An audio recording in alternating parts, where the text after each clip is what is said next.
Okay, so hello everyone, and welcome to day two of this webinar arranged by ACCA specifically for the students sitting in September exams. So in the last session, which was conducted yesterday, we started our portion of investment appraisal. And in the portion of investment appraisal, we discussed a very detailed question regarding the overseas appraisal. Okay, you were told that when we plan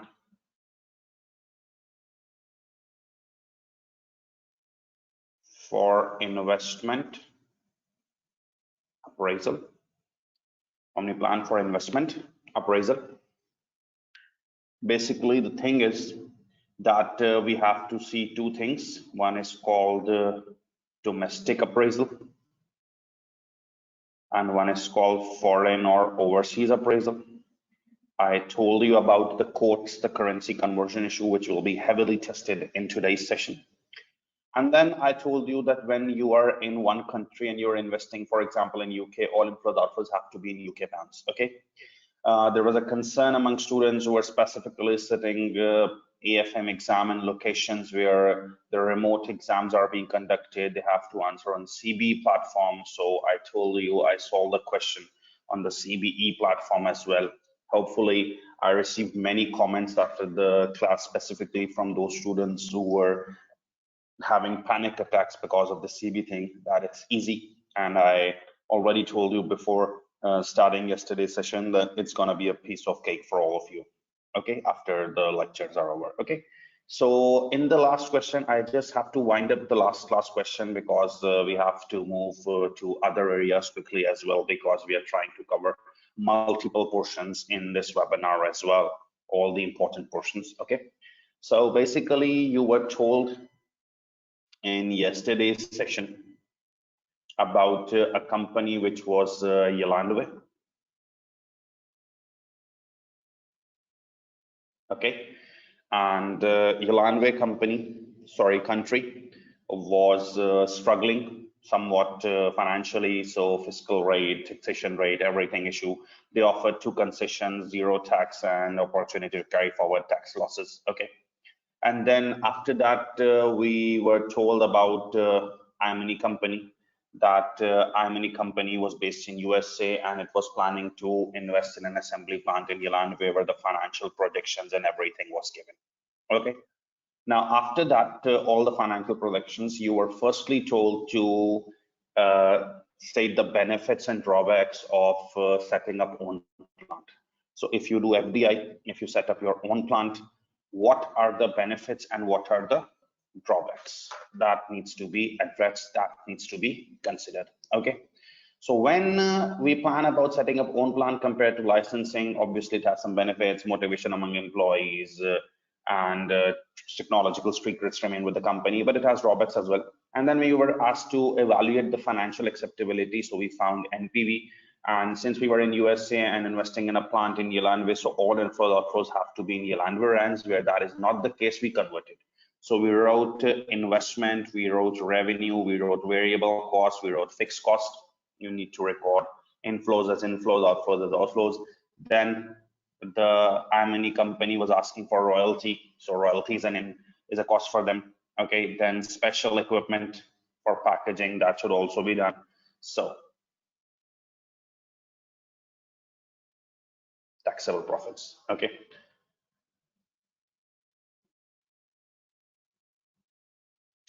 on these taxable profits, we deducted tax allowable depreciation, loss carried forward, then we paid tax on it at 40% after tax. We used to add back depreciation, add back loss carried forward, and after that we did working capital and we got net cash flows, obviously in rands. Okay, now this is a scenario with overseas appraisal, that when you got net cash flows in Yalandwe rand, you won't let that cash remain there, because Imani was in USA. All that cash would be remitted to your home country, called net cash flows in dollar or remitted cash flows. Okay, so you applied an exchange rate, but at the time of exchange rate, I told you multiple times that remember this thing carefully. When you're investing in a project, you wouldn't use Rand. If Rand was a numerator, it was a direct quote, you needed to multiply. But when you are remitting, you are now in your home country, USA. The dollar rate was in denominator, it was an indirect quote, we divided. Okay, we got net cash flows. Now, usually these net cash flows have to be multiplied with discount factor to get present value and NPV, but it's just a guidance to you. You have to complete the question yourself. Many students have already completed, as I told them, but they just told me that in the starting 10-15 minutes, if I can just give an idea about the remaining aspects, and then you can complete it yourself, because I provide you solutions as well, and you have to move forward towards the next topic as well. Now, once you get net cash flows in dollars, you brought money in your home country. Any additional inflows or outflows in US dollars, that also needs to be considered. Like, for example, I am based in Pakistan and I invest in a project in UK. All inflows, outflows were in UK pounds. Okay, but when I remit amount back to Pakistan, my home country, if there are any other inflows and outflows in Pakistan, I have to bear that. Similarly, iMoney was in USA and it wanted to invest in an assembly plant in Gillandway, so all inflows, outflows were in Gillandway rands. But when it remitted amount back to USA, if there are any other inflows, outflows in dollars, that needs to be considered. Now, you need to remember that there is likelihood of usually these four items. One is called additional tax. Okay, one is called after tax royalty income. Okay, one is called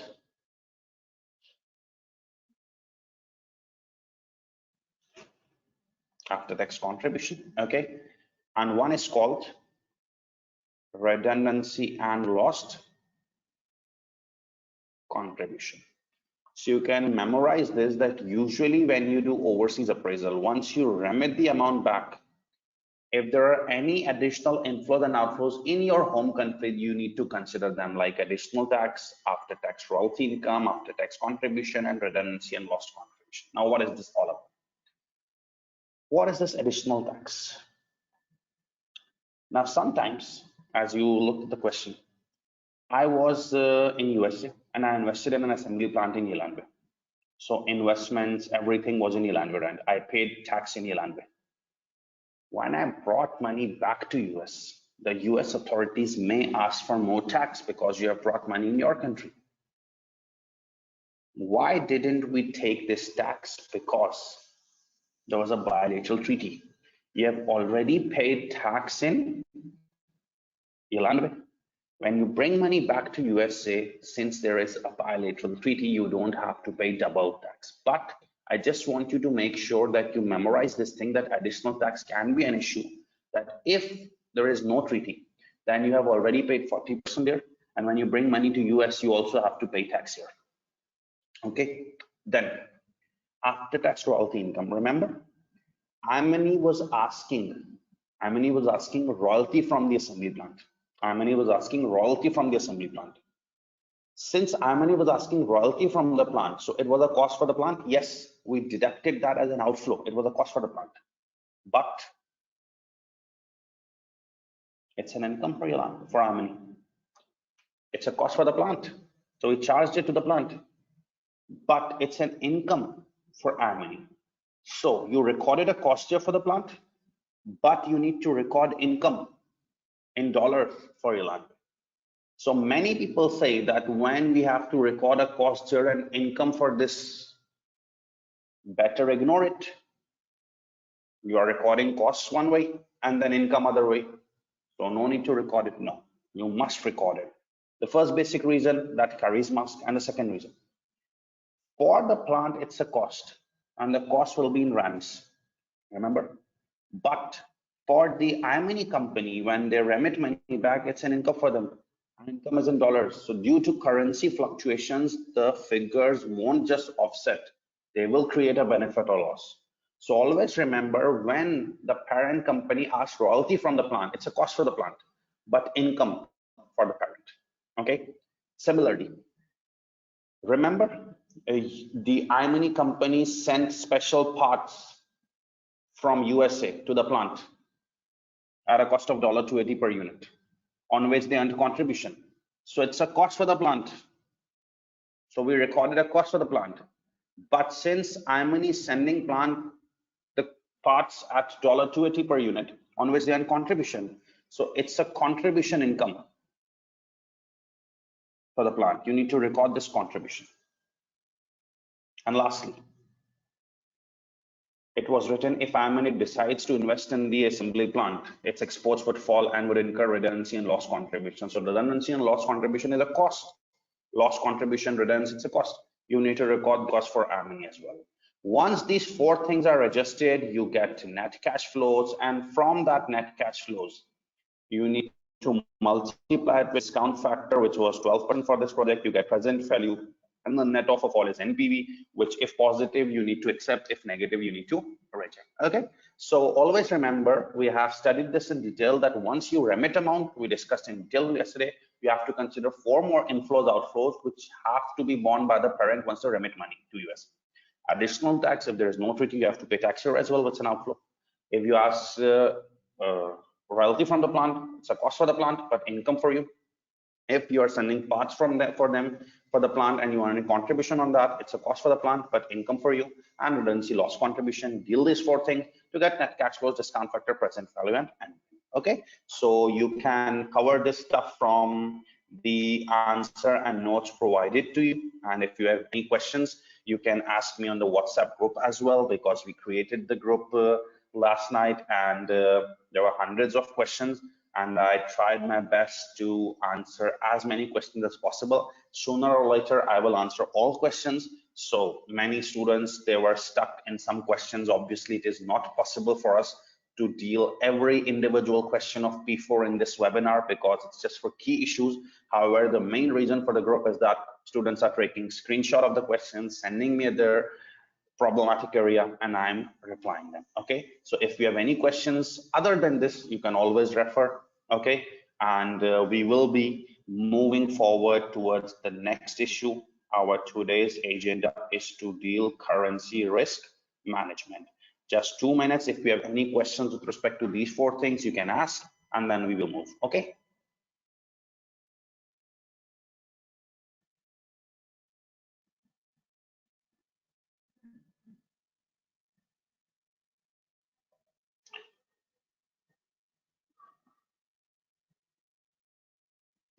So those of you, there are many questions, who have missed the first webinar, they should contact the ACCA and they will upload it. And I think there were some students who also shared the link of YMU on the WhatsApp group. Okay.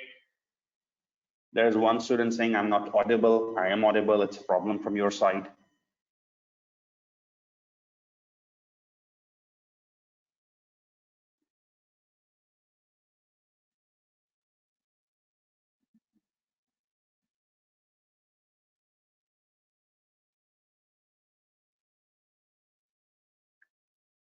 Recordings are usually uploaded the next day, and I think Osman, as far as contribution of 120 is concerned, if you read the statement, the special packaging material will be sent by iMoney at a cost of $200, on which they earn contribution of 40. So when you are sending goods worth 200, the contribution is 40, but you are increasing the transfer price to 280. So if you increase the price by 80, obviously the contribution won't remain 40, it will also increase by 80. So it will become 120. The examiner answers didn't deduct lost contribution because they stated the reason in the end that it's immaterial. However, if you deduct that, you won't lose marks.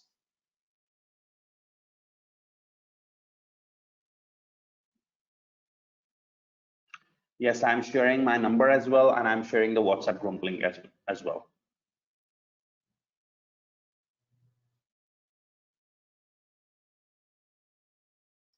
Avalon loss carried forward, non-cash transaction, it needs to be added back because it's just dealt for tax purpose. It's a non-cash item.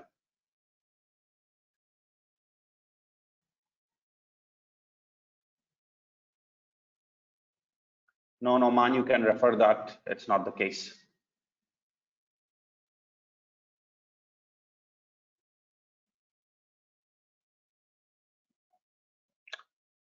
Nakishia, maybe you joined late. I will ask some students. And here, there's a student, Varsha. She has been very helpful and she has given us the link of last class. So I will share it with all of you.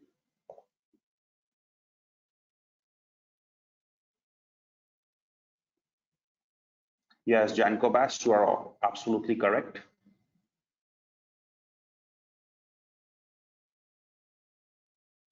Amsal, always the negotiated one.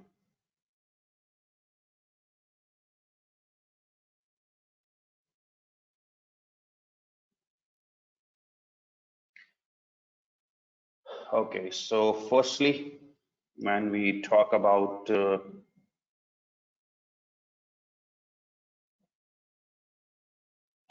this group link,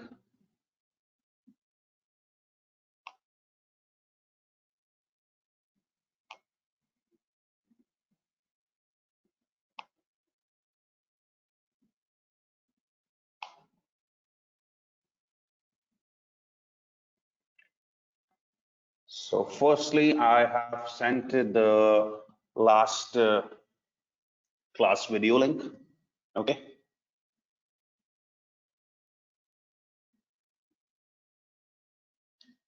Second thing,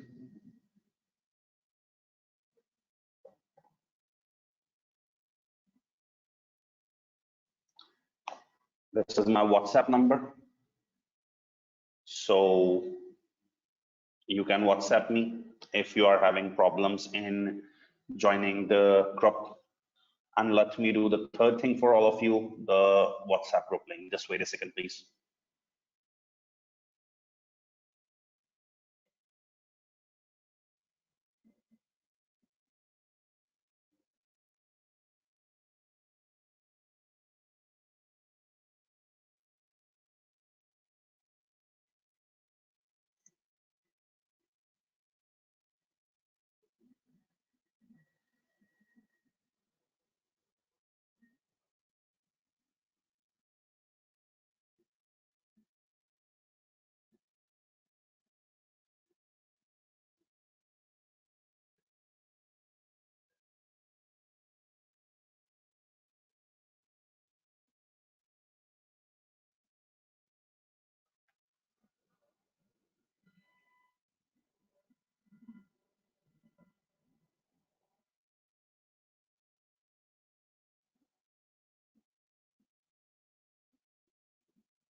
Okay, so let's start the risk management, currency risk management.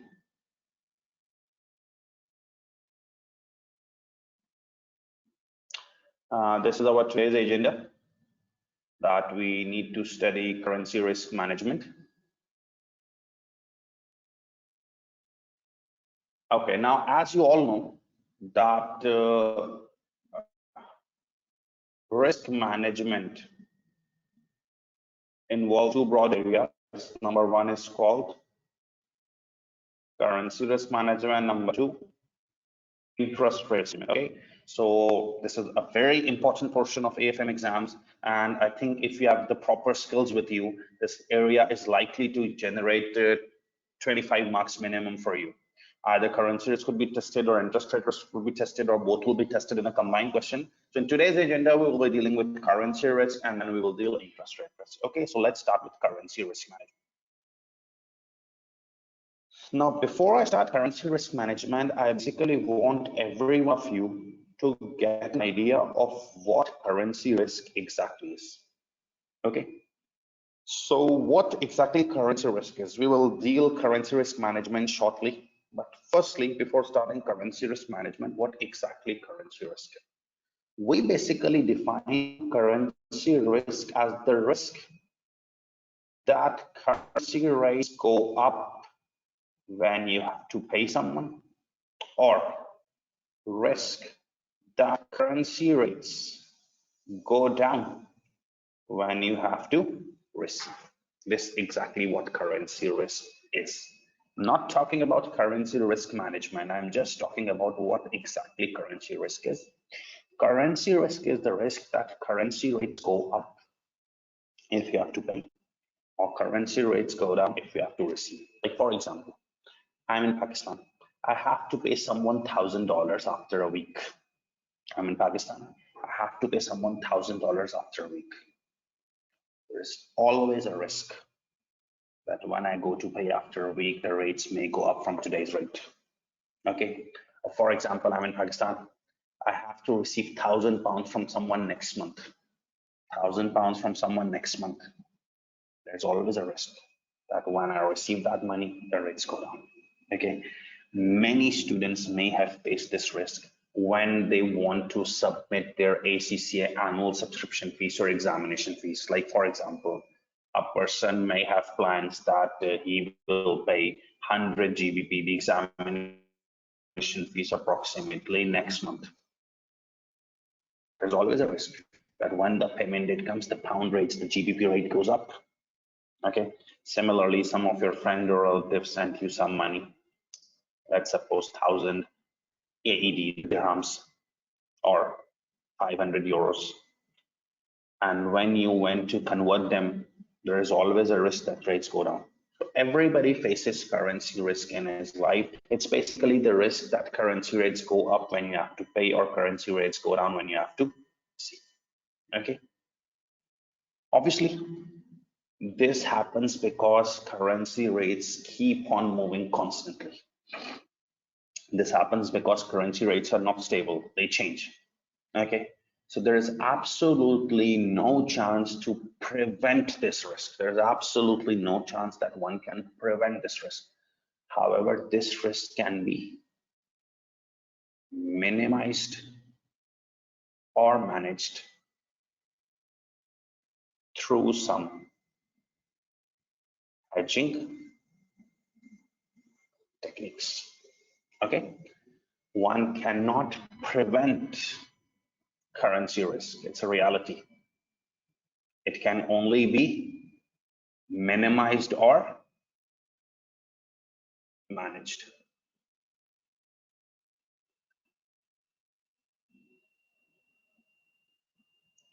There are multiple requests to send the WhatsApp group link immediately. So I'm just fulfilling that request.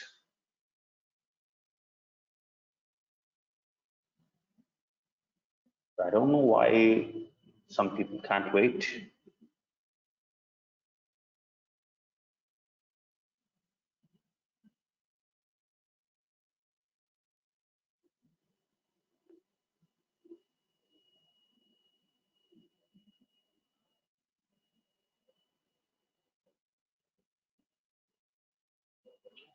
Okay, so I fulfilled the biggest request of WhatsApp group. So anyways, back to the topic. So I was talking that before starting currency risk management, I'm talking about what exactly currency risk is. So currency risk is the risk that when you have to pay someone, the rates go up. When you have to receive from someone, the rates go down. This happens because currency rates keep on fluctuating. There is absolutely no chance that currency rates stop moving. They keep on fluctuating.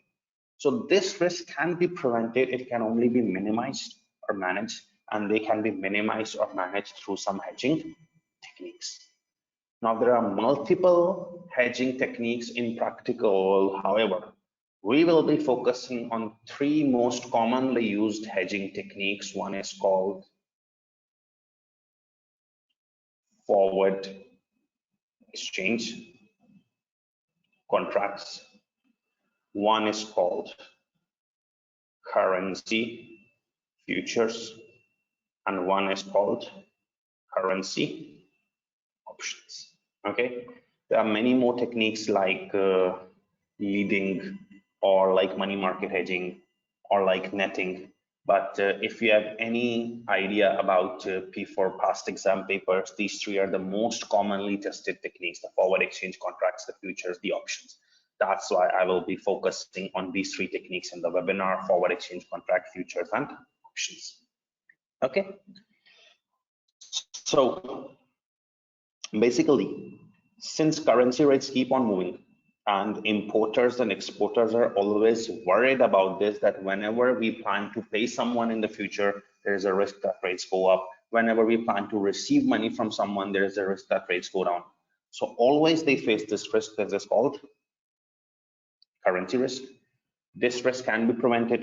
If someone says that I can eliminate this risk, he's misleading you. It can only be minimized or managed through use of some hedging techniques. That is called risk minimization techniques. So we will be focusing on three most commonly used techniques here: the forward exchange contracts, the futures, the options.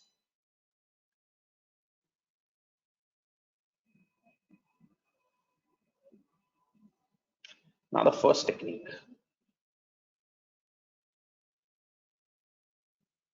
forward exchange contracts. Okay, forward exchange contracts is basically a risk management technique in which we basically fix a rate for any future transaction. Forward exchange contracts is basically an arrangement offered by banks or different money changers or financial institutions where we fix a rate for any future transaction. Okay, let's suppose I have to pay $1,000 in a month. Is there any risk? Yes, there is a risk that rates may go up. You can do this forward exchange contract. You can fix a rate. If the rate is fixed, no matter what the rates go up, down, you won't have any impact. Okay. Similarly, you will be receiving $500 in 2 months. Are you facing any risk? Yes, the rates may go down. So what you can do is you can do forward exchange contract. It fixes a rate for any future transaction. If you fix a rate, any changes won't impact you. Like you have to pay a huge amount to ACCA in examination fees, and you are afraid that the rates may go up, the GBP rates may go up. You can offer forward exchange contract, fixed rate with any money changer or the bank or any financial institution, which prevents you from this. Okay.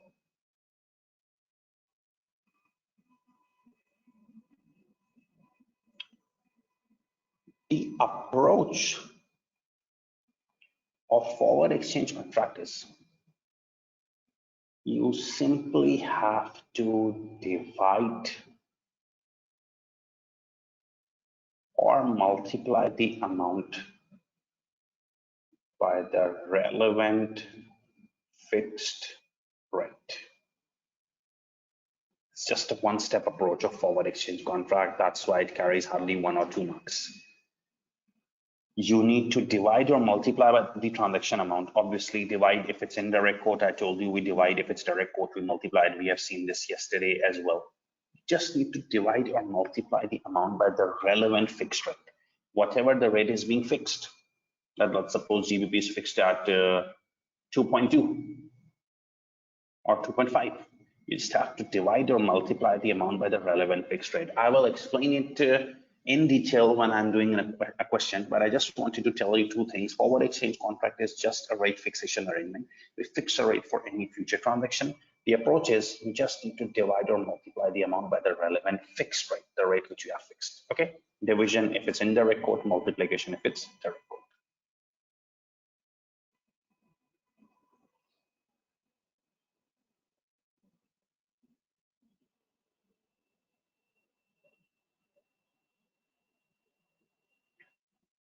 Currency futures.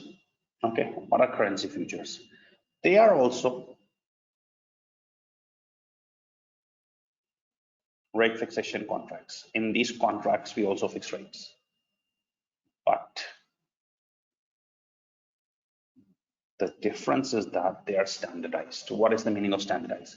Forward exchange contract, rate fixation contract can be done for any amount.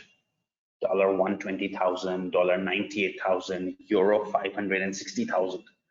Forward exchange contract transaction can be done for any amount. But in futures contracts, we fix rates for standardized amounts. Standardized means the money changer at the bank states that either it's going to be for 100,000 USD or 200,000 or 300,000, or it's going to be $100 or 200 or 300. Your own wished amount cannot be taking place in futures. It's only available for forward exchange contract. Futures is standardized contracts. Okay.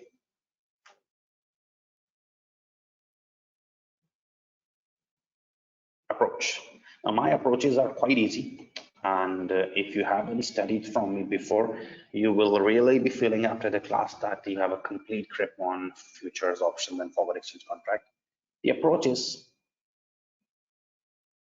3 steps.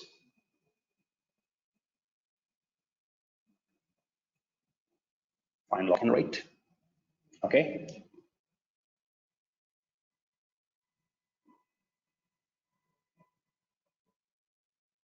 Find expected receipts or payments using lock-in rate. Okay. Find expected receipts or payments. I don't know, the question can be of receipts, the question can be of payments. So find expected receipts or payments using lock-in rate. And step 3, find number of contracts. These 3 steps carry marks in the marking scheme, that you need to find the lock-in rate, then you need to find expected receipts or payments using this lock-in rate, and then you need to find number of contracts. Okay, I will just explain you what lock-in rate is. Then we can take questions from you. Lock-in rate is just like an average rate. Lock-in rate is just like an average rate. Like, for example, you have to pay after 3 months. Lock-in rate is just like an average rate. For example, you have to pay after 3 months. And when you go to the person or institution who's offering you contract, you see that the 2-month rates are 5.5. Okay, and the 6-month rates are 5.9. You want to pay after 3 months, but when you go to the offerer, he's offering you 2-month rate 5.5, 6-month rate 5.9. So here you need a 3-month rate, that is called lock-in rate, average rate. You just see the trend. 2-month rate was 5.5, 6-month rate was 5.9. The trend was rising by 0.4 in 4 months. The trend was rising by 0.4 in 4 months. Okay, so if the trend was rising by 0.4 in 4 months, so it's gonna be 0.1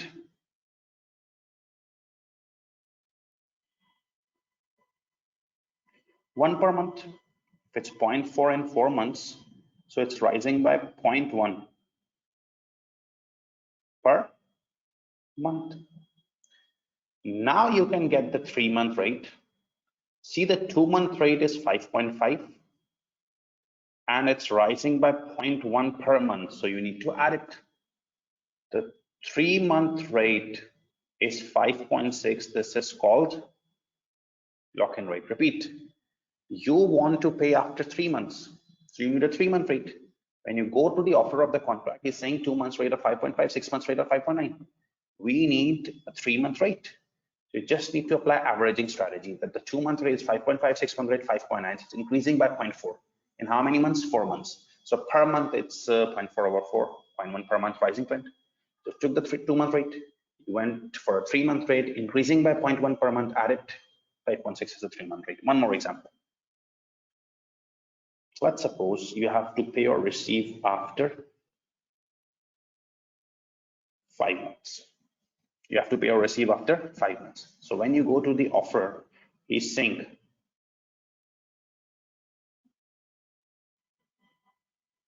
three-month rate 2 and 7-month rate 1.2. It's irrelevant for you. You need a 5-month rate, 3-month rate is 2, and 7-month rate is 1.2. See the trend, apply averaging. It's falling by 0.8 in how many months? 4 months. So if you check per month, it's 0.8 divided by 4 months. So falling by 0.2 per month. Okay. So if it's falling by 0.2 per month, what you can do is you have the 5-month rate. 5-month rate is, sorry, 3-month rate. It's 2. So it's falling by 0.2 per month. So in 4th month, it will fall by 0.2. And in 5th month would fall by 0.2 more, or you can deduct 0.2 into 2. It's gonna be 1.6. This is called lock-in rate or averaging rate. Okay, so in the first step, you need to find lock-in rate, then receipts payment using lock-in rate, and then number of contracts. I hope you got the idea of lock-in rate. It's just the averaging rate, whatever the trend is there, rising or falling, make it per month, and then either increase it or decrease it. Okay, now you can copy this also, and if you have any questions, you can ask.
Sufyan Nizami, there are several rates given. It's very confusing how to select a rate. That's what the art is. If any tutor teaches you this art, how to select the appropriate rate, that's the thing. So this thing will be covered in options because multiple rates are given in options. And I challenge you, you will absolutely be comfortable with options after my lecture.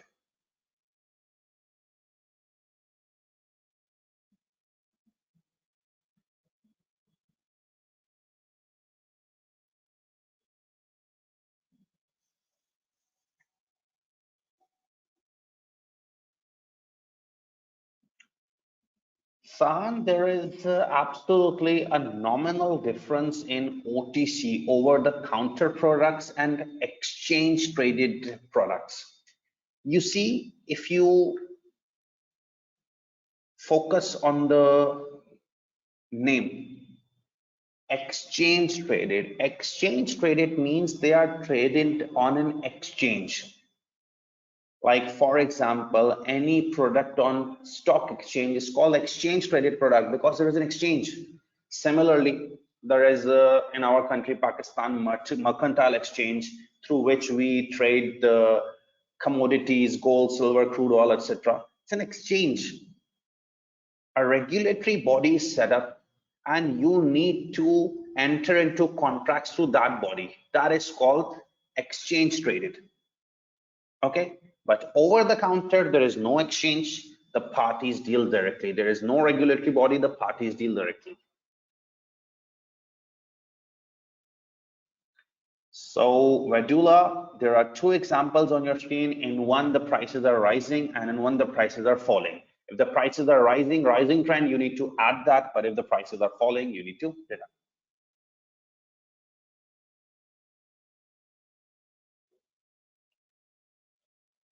Varsha, for that, you have to contact me on WhatsApp.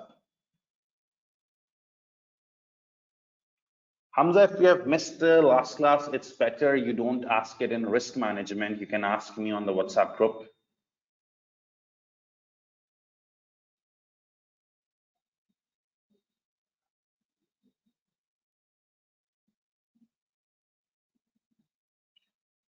So Nahida Noori, why are you just deducting 0.2 one time? because your 3-month rate is 2 and you have to go to 5-month rate, 2 more months. So in 2 more months, it's falling by 0.2 in each month. So if you will just deduct 0.2 one time, it will go to 4th month. And once you have to deduct 0.2 more, then it will end up in 5th month.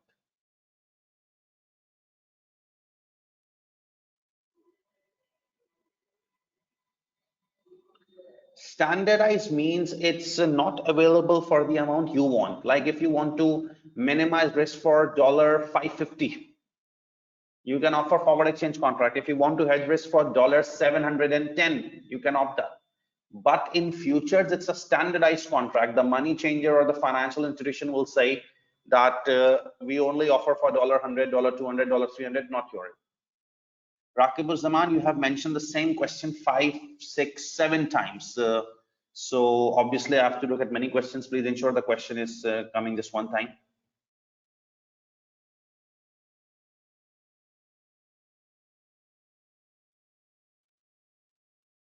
I will shortly answer your question, Rakib.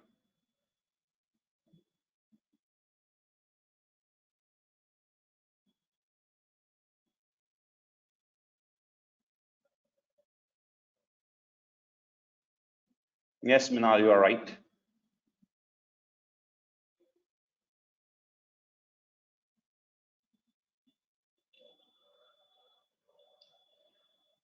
Now, when you talk about this lock-in rate, so there are 2 approaches of dealing with lock-in rate. One is the basis approach, which is the rate difference, and one is the averaging approach. So if anyone is comfortable with basis approach, I would advise them to continue that approach. I want to make things very easy here. That's why I am not applying the basis approach. I am using the lock-in rate averaging approach. So if you want to follow this, then it's fine. Else, if you are comfortable with your taught basis approach, you can use that. Okay, both are acceptable in the exam. Salima, you have to wait for this. You will just be seeing this. Okay, so now we will take questions later and let's continue. So we can't eliminate currency risk. We can only minimize it. So how to minimize or deal with currency risk? There are some risk management techniques, the hedging techniques, forwards, futures, and options. I told you what forward exchange contract is. It's just a rate fixation contract. And the approach of dealing with forward exchange contract is the very simple one. A simple approach of dealing forward exchange contract is you just have to apply, divide or multiply the transaction amount with the relevant fixed rate. Okay, so it's very low mark question, the forward exchange contract question. So then the next thing is currency futures. In currency futures, there is also a rate fixation contract, but with standardized amounts. You can't get a hedge for your own wished amount. It's standardized. It's a 3-step approach: lock-in rate, the main step, expected receipts payments using that lock-in rate, and number of contracts. The concept of lock-in rate is done through 2 things: the basis approach, the averaging approach. Averaging approach is easy, that's why I follow that approach. Okay. Now, what is this lock-in rate?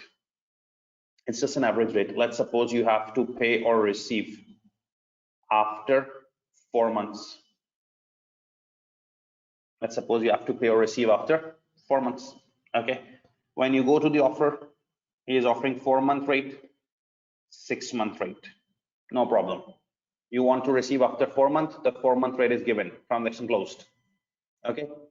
But let's suppose you will be receiving after 4 months. And when you go to the offer of the contract, he says 2-month rate, 5-month rate, 1.1, 1.4. Okay. So you have to get a 4-month rate. It's not given. Apply averaging strategy.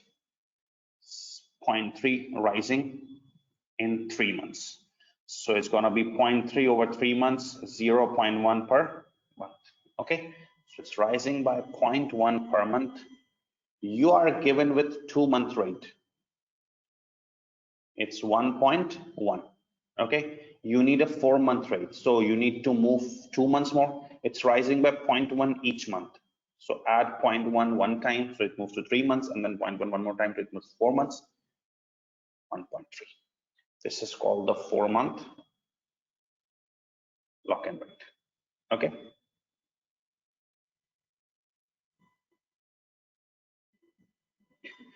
Similarly, you will be receiving or paying after 7 months.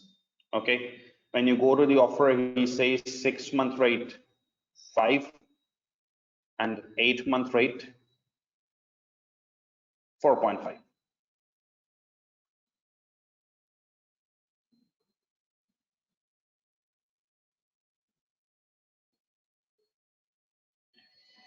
So obviously I want to receive after 7 months. I need a 7-month rate. The rates are 6 months and 8 months. So I need a 7-month averaging rate. It's falling by 0.5 in 2 months. Okay, so per month. Okay, so take the 6-month rate. It's 5. You want to go to one more month, the 7-month, it's declining by 0.25. So deducted 0.25, 4.575, sorry. This is the lock-in rate. You need to find expected receipts payments using this lock-in rate and the number of contracts.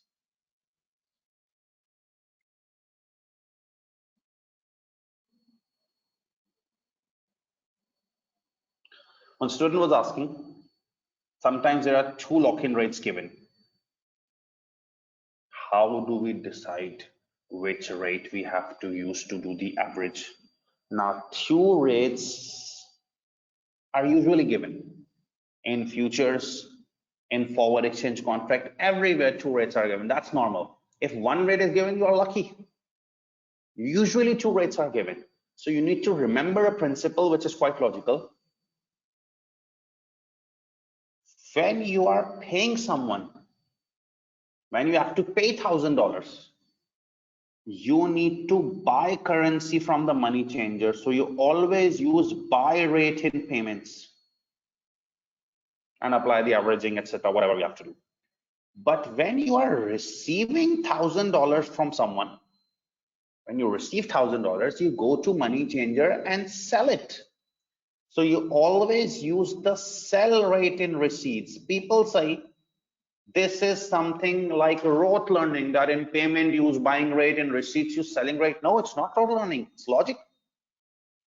That when you have to pay $1,000 to someone, you need to go to money changer or bank and buy the currency. Always use buying rate in payments. But when you receive $1,000 from someone, you always have to go and sell it to the money changer. So always use selling rate in receipts. Which one is buying, which one is selling, that's explained by quotes. If it's indirect quote, division, lower buying, higher selling. If it's the direct quote, multiplication, lower selling, higher buying. So you have to apply averaging on the relevant rate. Like in my examples, I only gave you 1 rate. So you applied averaging there. But if 2 rates are given, which rates you will use to average? You see, if it's a payment question, you will always use the buying rate. And if it's a receipt question, you will always use the selling rate.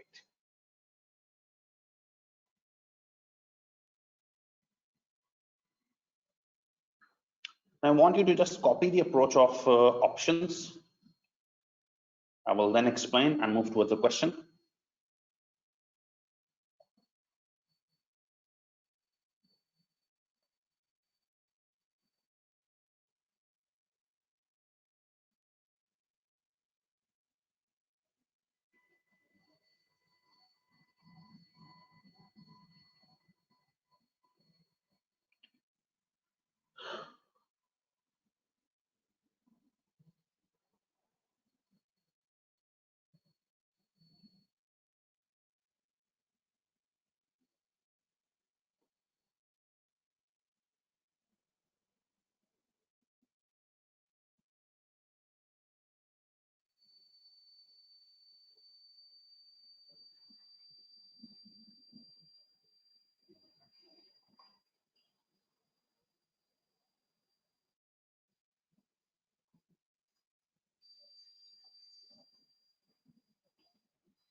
All this formatting is just to make life easy for you. Like anyone who has been traditionally facing problems in options, I guarantee after this lecture that will be an easy stuff for all of them. So many people say that we can just provide handouts for that so students can learn, but I won't be able to explain properly right from the handouts. So it's better that you see it here, okay?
Rakib, the answer would obviously be the same. That's why I'm using a different approach.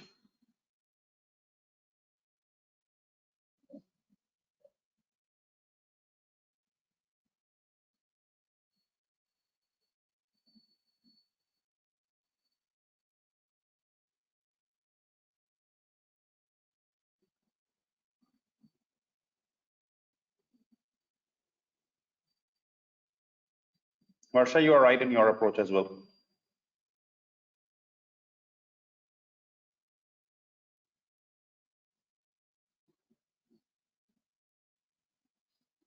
They both can be done with the same information.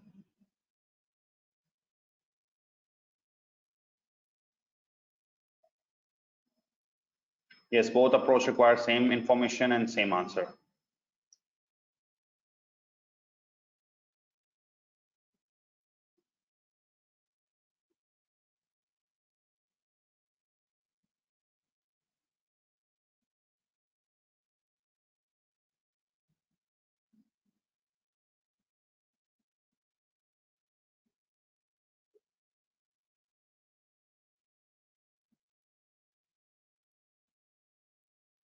Yes, Noman, it will be.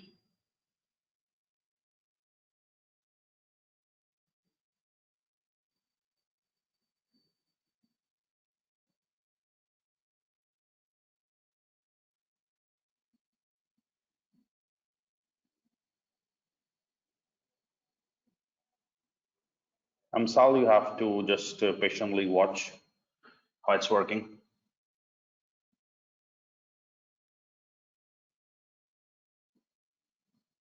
Nominal in options, we don't need the future rate. Wrong.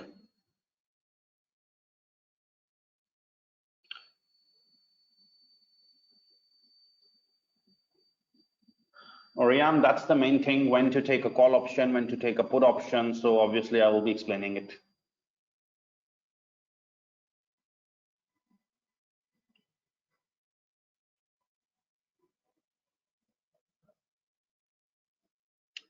Okay, now I want you to explain options because that's the main thing. Because if you get a question worth, let's suppose 15 marks, which incorporates 10 marks of computations, so it is likely that forward exchange contract is just going to give you 1 or 2 marks. Futures is just going to give you 2 or 3 marks. The major marks, 5 to 6 marks, would be of options. It is very important that you consider options here. Okay, and I will make it very easy for you. Okay. There are many people who have done futures with basis approach rather than this averaging approach. I just want to tell them that averaging approach is easier. However, if still you are comfortable with the basis approach, you can do that. Answers will be both cases. I'll just gonna be proving that shortly. So forward exchange contract was rate fixation, and the approach was you just need to divide or multiply by the relevant fixed rate. Okay. In futures, the contract was of rate fixation, but standardized amounts. Okay. And there is three-step approach: lock-in rate. I have explained it in detail. The expected receipts payments using lock-in rate, and the number of contracts. Okay. Options. What are options? Options also fix a rate. Options also fix a rate, but the only difference is that options are not a legal obligation. They're just a right. Okay. You can back off from option. You can let them lapse. You cannot do this with forward exchange contract or futures. However, options, the only difference between options and the other techniques is that options also fix rate, but they just give a right, no obligation. You can back off whenever you want. Okay. Now there are two types of options. One is called call option and one is called put option. There are many students worried about, and they keep on asking, and this is the main thing where students lack. There are two types of option: call option and put option. When to use which option? Okay, so I just told you when you are doing payment, to someone. Okay, let's suppose I have to pay £1,000 to someone. I have to go and buy currency from bank or money changer. So buying means call option. So many people learn that in payment we use call option, correct? In payment you need to buy currency. Buying means call option. But whenever it's a receipt case, you are receiving money. Whenever you receive $1,000, you don't buy, you sell. Selling means put option.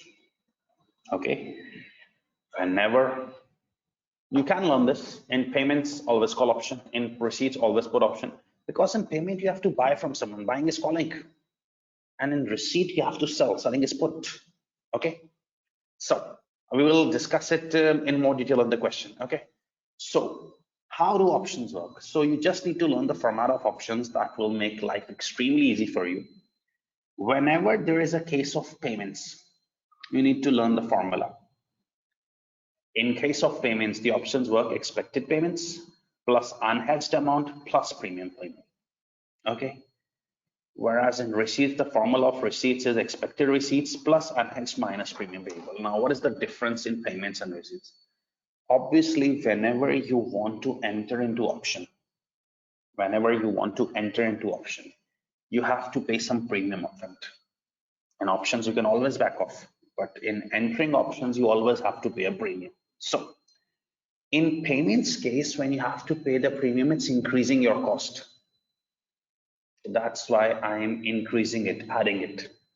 In payments, I have to pay the premium. The payment of premium increases my payments, adding.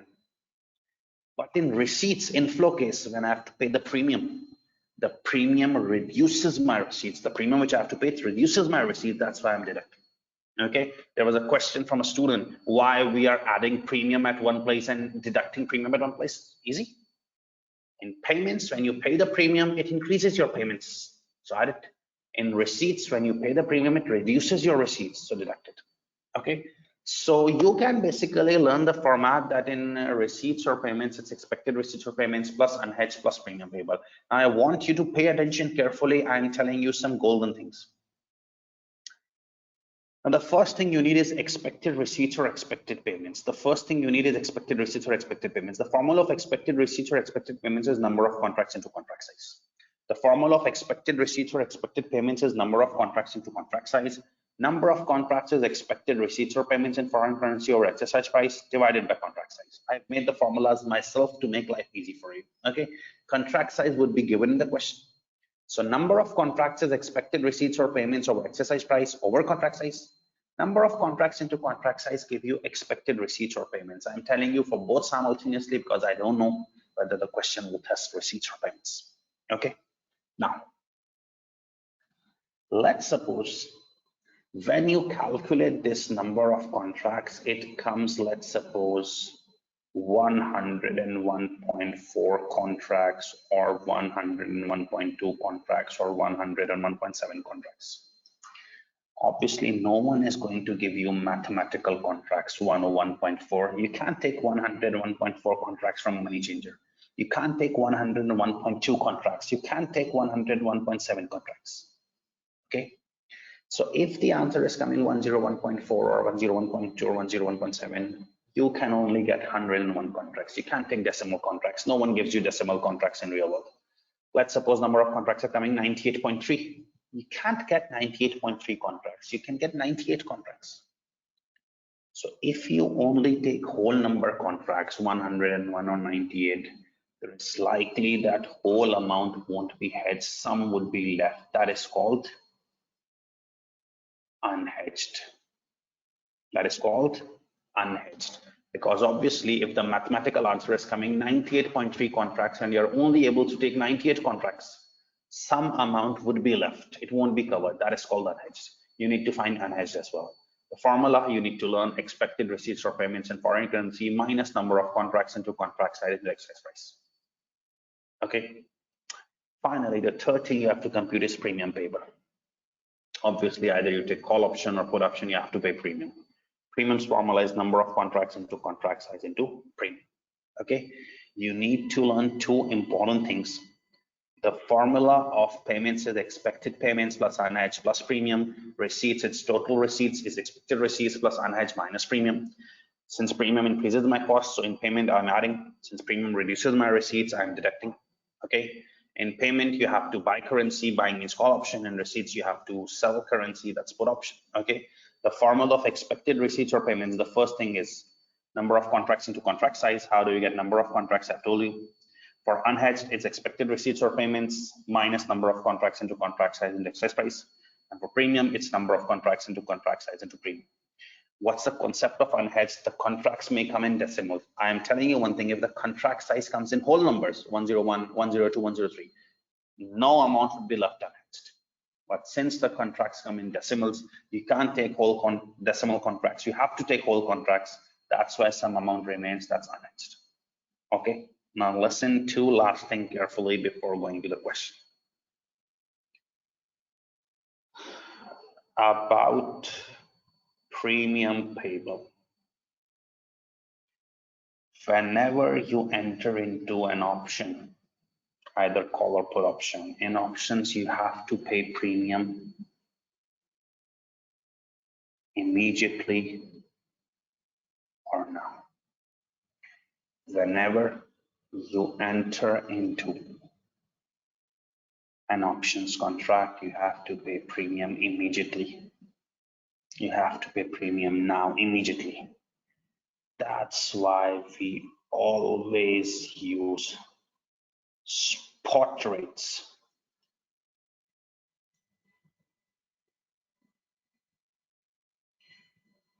in premium computation. Spot rates are the today's rates. So you have to pay premium immediately or now. You have to pay premium immediately or now. So when you have to pay premium immediately or now, immediate means today, now. You always use spot rates in premium computation. You have to learn all of this because it carries logic weight as well. Because premium has to be paid now, use spot rates. Okay.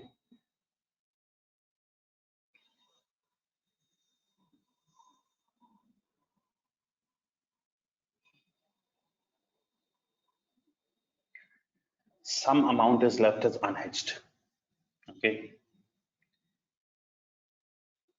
Why unhedged is left? Because in futures and in options, there are standardized contracts. If 101.4 contracts, you only have to take 101. You can't take 101.4 contracts. So some amount unhedged remains. Now, this unhedged amount cannot be hedged by futures because they are standardized contracts. This unhedged amount cannot be hedged by options because options are also standardized contracts. This is always hedged using forward exchange contract technique. because forward exchange contract technique is the only technique which is not standardized contracts. You cannot, as per your own ways, decimals, any number, it's your wish. So unhedged cannot be handled by forward options. Unhedged cannot be hedged by futures. Okay, both are standardized. Unhedged can only be hedged through forward exchange contract. So you will see in a solution, this makes it a mess, that there are many formulas, but premium spot rate because premium is to pay now. Unhedged forward exchange contract because no other technique can hedge that. Okay, any questions?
Okay, actually, I only look at questions when I tell you to send questions. So if we will constantly open the questions tab and I will answer at every minute or second, then it won't be possible to teach because there are 50s and 60s of questions.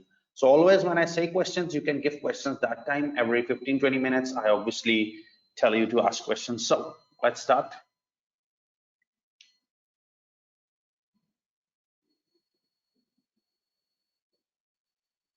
Noman, whenever the question says to incorporate its unhedged, you have to do that. Okay.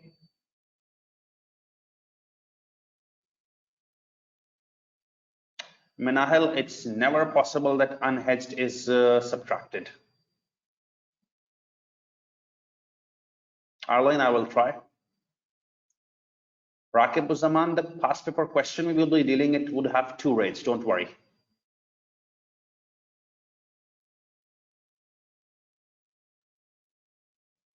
No Varsha. Charity, I will just explain premium again, wait. Kotlia, it is absolutely not possible to answer that what is the expected content of investment appraisal or expected content of options. Everything is important. You have to cover everything.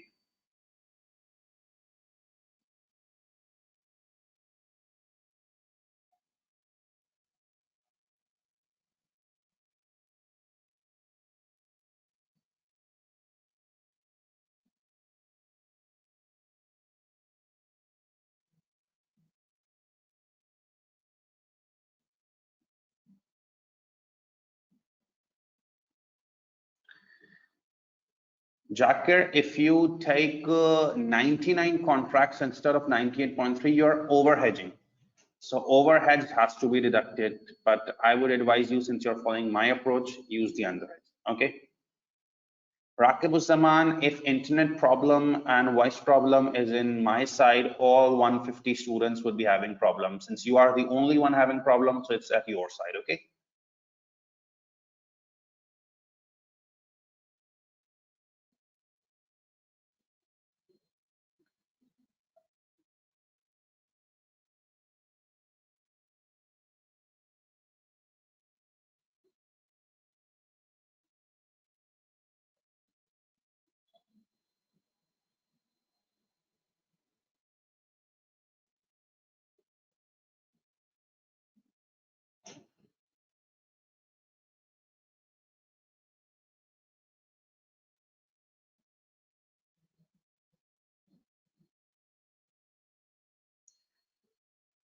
Mohammed Yunus, the difference between futures and options is that futures have to be fulfilled, in options you can back off. There is no obligation.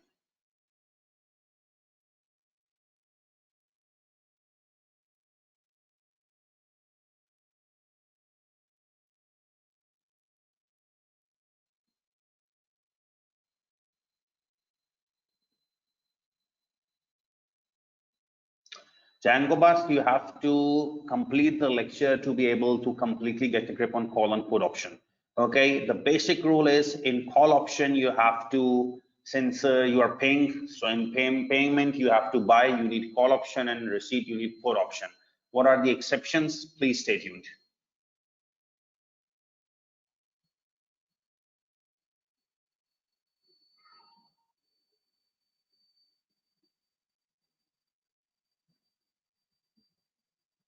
Yes, Abdullah.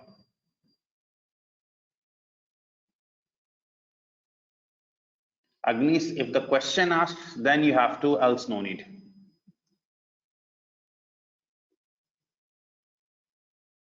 Yes, Clement, if the number of contracts is in whole number, even if you apply my formula, the zero value will come in unhedged, because logically, if the whole number of contracts are taken, there is absolutely no unhedged amounts. Yes, Oriam, for any decimal figure, you need to use the lower value, like 98.8 contracts, take 98, 99.7 contracts, take 99.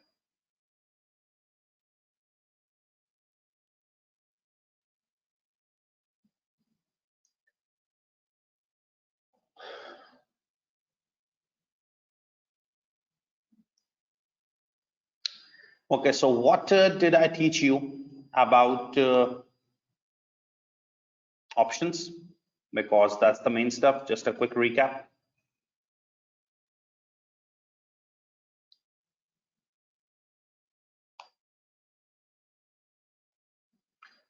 The formula of payments is expected payments plus unhedged plus premium payable. The formula of receipts is expected receipts plus unhedged minus premium payable. Now, what is the difference between all of these? Premium. Obviously, whenever you enter into option, you have to pay premium. Premium increases your cost. So in payments, you add it, but it reduces your receipts. So in receipts, you deduct it. Okay. The formula of expected receipts for payments is number of contracts into contract size. How is number of contracts computed? I've told you. It's in front of you. Premium payable is number of contracts into contract size into premium. And since number of contracts come in decimals, so you can't get decimal contracts, you have to take the lower figure. If you take the higher one, it's overheads. Better avoid that approach. It will still give the same answer, but my advice, take the lower figure. So if it's 101.4 contracts, you take 101 contracts. All amount won't be hedged. Some amount is left as unhedged. The formula of unhedged is expected receipts or payments in foreign currency minus number of contracts into contract size into excise price. Okay. Which option to take? In payment, you have to buy. So take a call option. In receipts, you have to sell. So take put option. Unhedged amount is not handled by for futures or options because they're standardized. So only use forward exchange contract. And in premium, any option you take, premium has to be paid immediately now. So we always use spot rates. Okay, I've told you the formula of futures. I've told you the formula of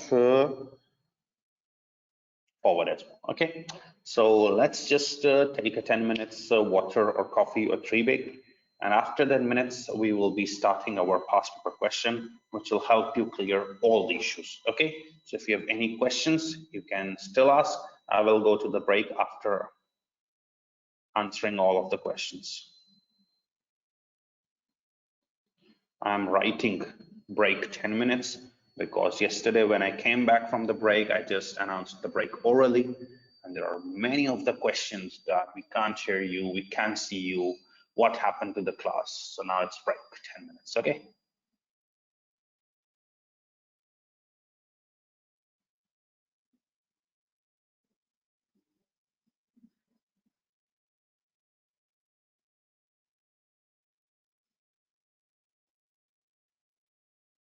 Kotler, thanks for the information, I know that.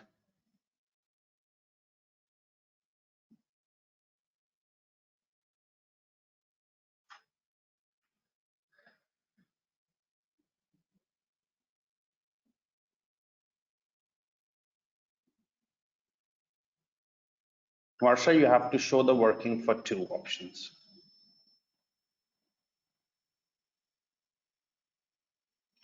Asanjawad, there is a tab of handouts in the GoToWebinar tab. You can get the handouts from there.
Ishrat, can you repeat your question, please? Ishrat Jahan Sonia.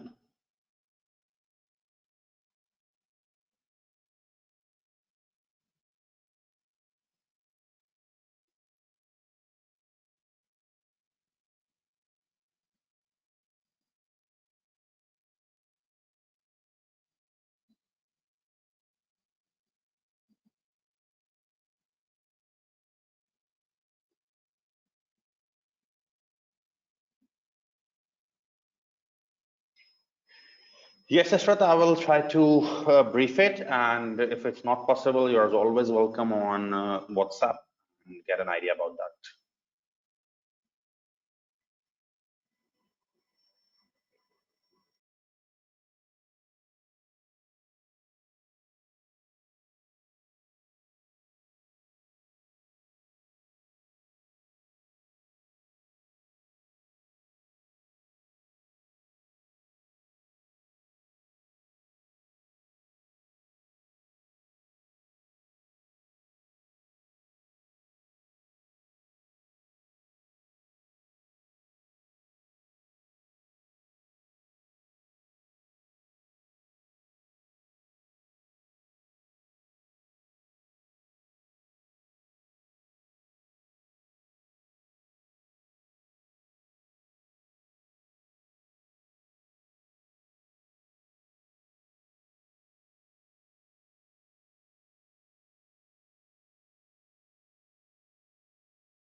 Okay, so we are resuming now.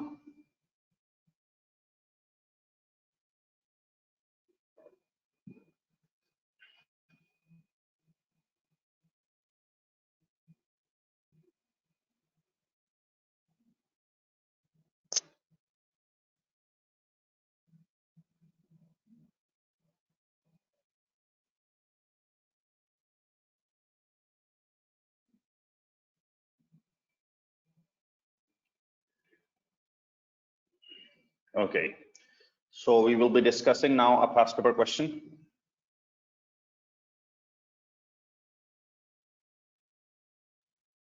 On this ACCA practice platform. So I told you yesterday about the initial instructions page. Ready to begin the exam? Yes. Again, section A, section B. This was the question number 1, which we discussed in the last class.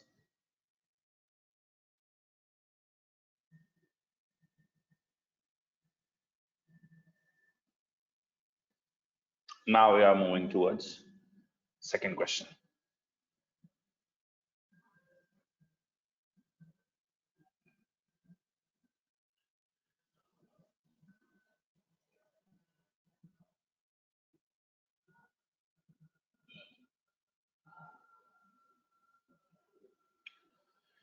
Okay, so I told you in the last class that the question has some exhibits.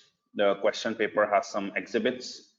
So you need to click on exhibits to get the things right. Then it has requirements, and then you need to give your response either on word processor or either on spreadsheet. There are a few students asking me that how to make a report. Again, obviously, due to me covering maximum aspects, I wasn't able to show you the complete report. However, the notes I provided you and the format I provided you, it clearly mentions a report. You can refer it. And most welcome, you all of you, if you have any questions, you can refer to me on WhatsApp. Okay, like there are a few students who are asking question on questions tab regarding investment appraisal. So obviously I can't answer investment appraisal today, so but you're most welcome on my group.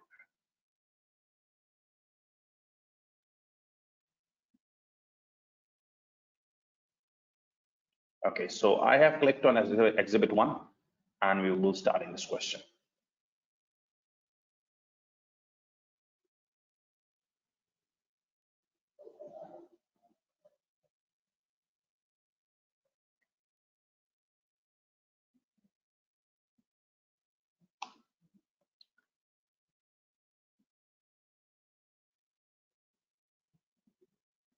So the question states,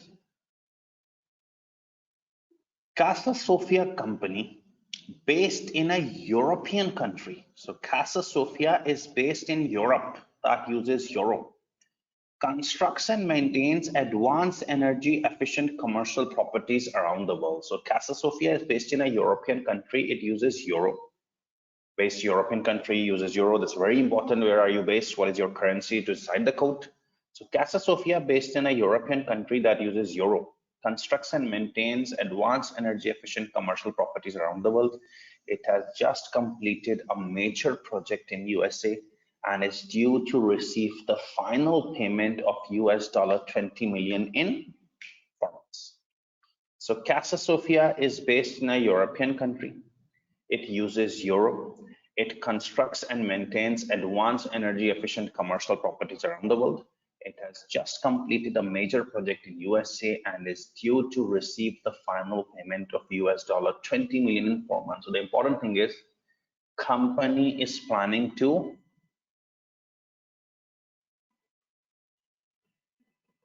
receive US $20 million in 4 months.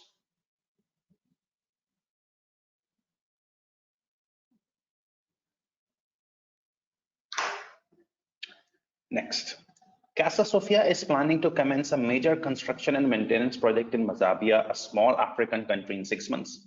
The government-owned project is expected to last for 3 years, during which time Casa Sofia will complete the construction of state-of-the-art energy-efficient properties and provide training to a local Mazabian company in maintaining properties. The carbon-neutral status of the building has attracted some grant funding from European Union. and these funds will be provided in Mazabian shillings. Casa Sofia company intends to finance the project using 20 million it is due to receive and borrow the rest through a euro loan.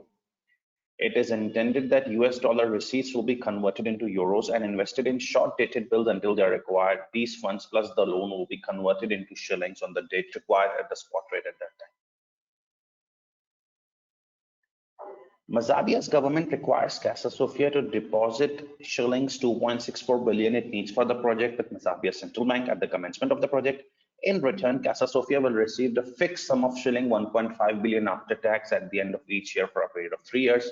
Neither of these amounts is subject to inflationary increases. The relevant risk-adjusted discount rate is 12%. Okay. The exhibit has ended, so I need to move towards the next exhibit, which states financial information.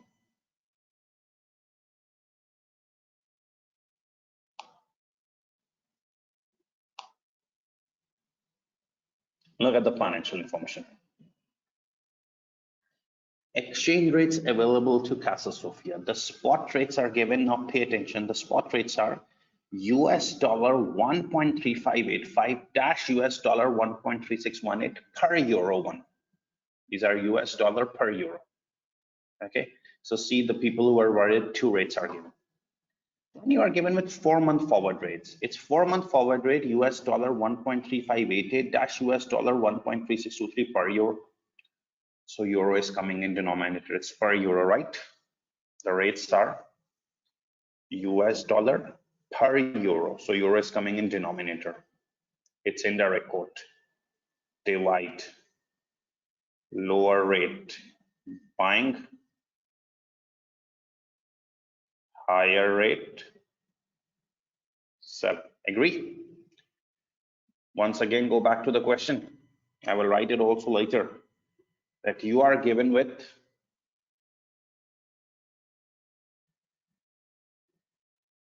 financial information. First, you are given spot rates. US dollar 1.3585 dash US dollar 1.3618 per euro. Per euro means euro in denominator. And 4-month forward is US dollar 1.3588 dash US dollar 1.3623 per euro. And then you are given with MSHS, that's shillings, 116 dash shillings 128 per euro, but 4-month rate is not available. After that, you are giving information about currency futures. The contract size of currency futures is 125,000 euros. I told you futures are of standardized nature. Contract size 125,000 euros. Quotation is dollar per euro. Again, dollar per euro means euro is in denominator in direct quote. So you're given futures for 2-month expiry 1.3633, 5-month expiry 1.3698. Okay. And then you are given information about currency options. The contract size again standardized 125,000 euros. Exercise price quotation is dollar per euro. Again, dollar per euro and cents per euro. Either it's dollar per euro or cents per euro. Euro is per euro denominator. Either it's dollar per euro or cents per euro. Euro is in denominator. Okay. You're given two exercise prices, 1.36, 1.38. You're given calls and puts. 2-month expiry calls, 5-month expiry calls, 2-month expiry puts, 5-month expiry puts, and this figures in the middle in calls and puts.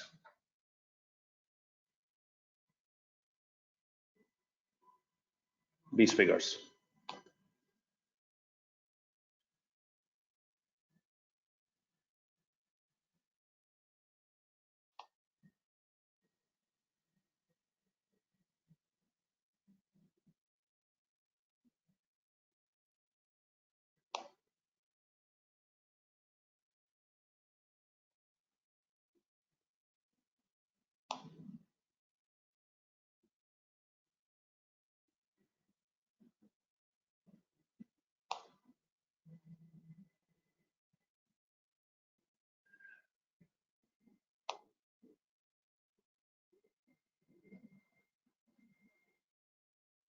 You need to pay attention to this.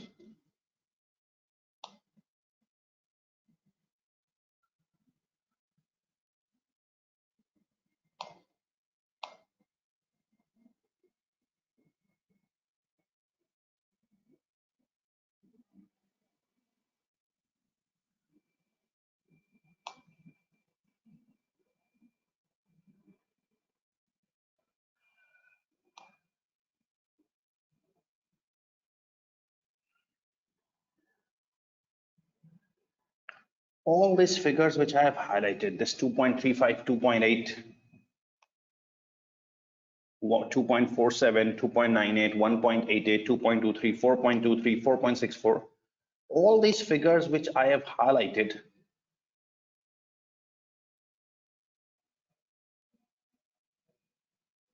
these are all premiums, because whenever you want to enter into call or put option, you need to pay premium. So this 2.35, 2.8, 2.47, 2.98, all of this is premium. However, you are given call option, puts option, 2 exercise prices are given, 2-month expiry options are given, 5-month expiry options are given. The figures down are the premiums. Okay, I want you to pay attention to this contract size. I want you to pay attention to this contract size. Okay, now I'm going back to exhibit 1.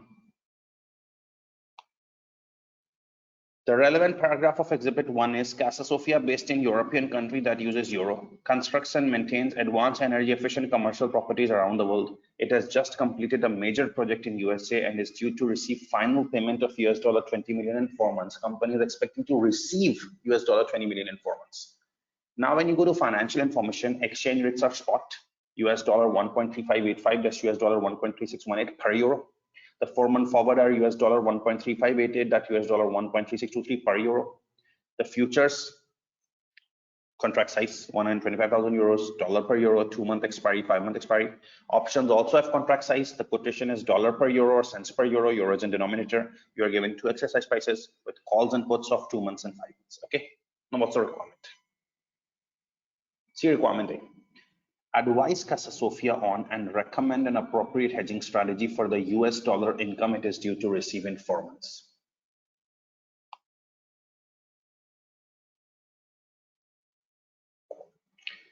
My response should be on Word or spreadsheet, is up to me, my choice. If I open the spreadsheet,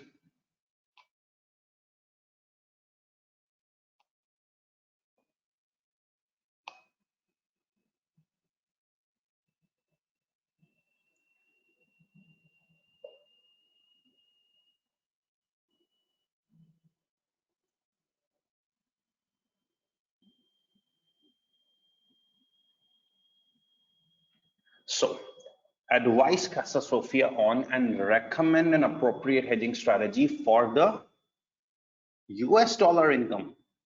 What is the US dollar income it is due to receive in 4 months? Company expects to receive US dollar 20 million in 4 months. So the question asks,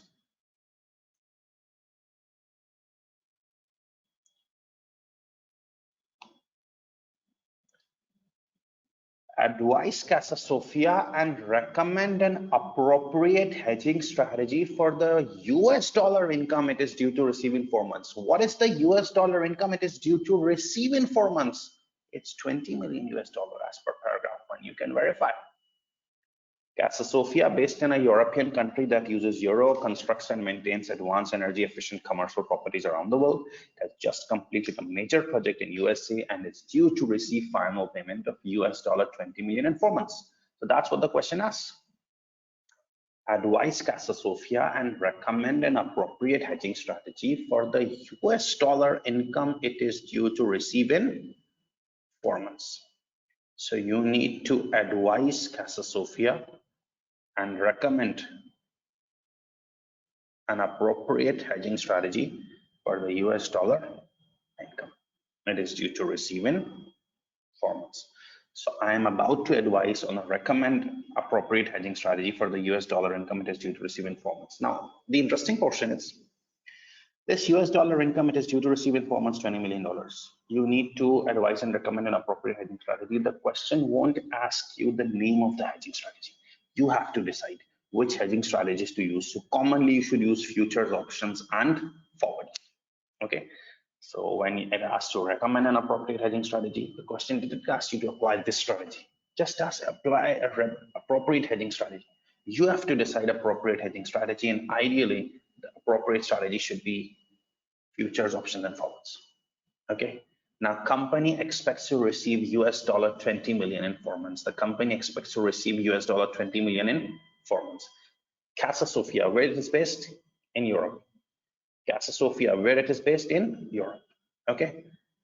Euro is the currency. It is receiving $20 million in 4 months. Is there any risk? Yes. Company is expecting to receive US dollar 20 million in 4 months. What is the risk? The rates meeting. It needs to hedge it. So you need to recommend an appropriate hedging strategy, and ideally the strategy should be forwards, futures, options. Let's start. The strategy number one I'm applying: forward exchange contract. Now pay attention, how do we answer all of this stuff? Okay, forward exchange contract.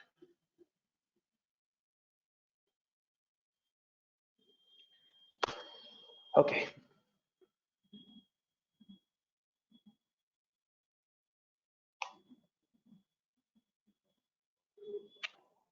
When you are doing forward exchange contract, and you're doing forward exchange contract technique, will you use data of futures? Will you use data of options? Or will you use data of forwards?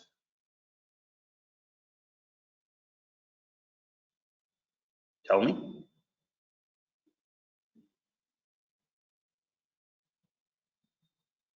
The one I have highlighted in green. Okay. When you are doing forward exchange contract, you won't use the data of futures. Why? Future will be using futures. You won't use the data of options. It will be used in options. In forward exchange contract technique, you will use data of forwards. Am I right? Yes, in forward exchange contract, we have to use data of forwards. We won't use data of futures or options. We will use data of forwards. Okay, so there are two rates, 1.3588, 1.3623. So which is the quote?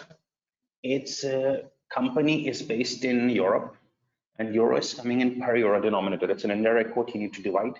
And the lower rate is the buying rate and the higher rate is the selling rate. So what is the buying rate? The lower one, 1.3588. And what is the selling rate? The higher one, 1.3623.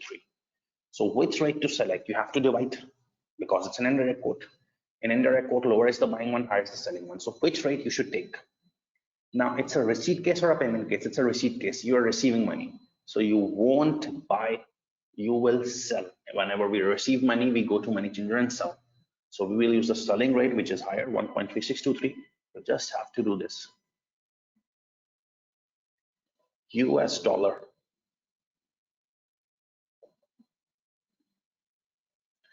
$20 million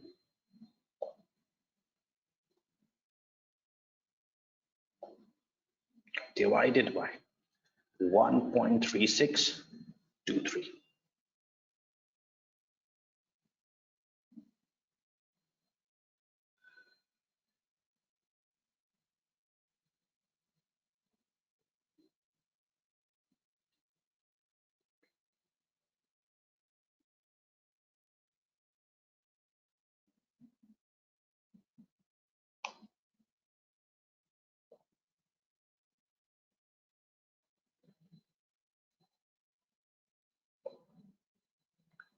Euro, 14.68 million.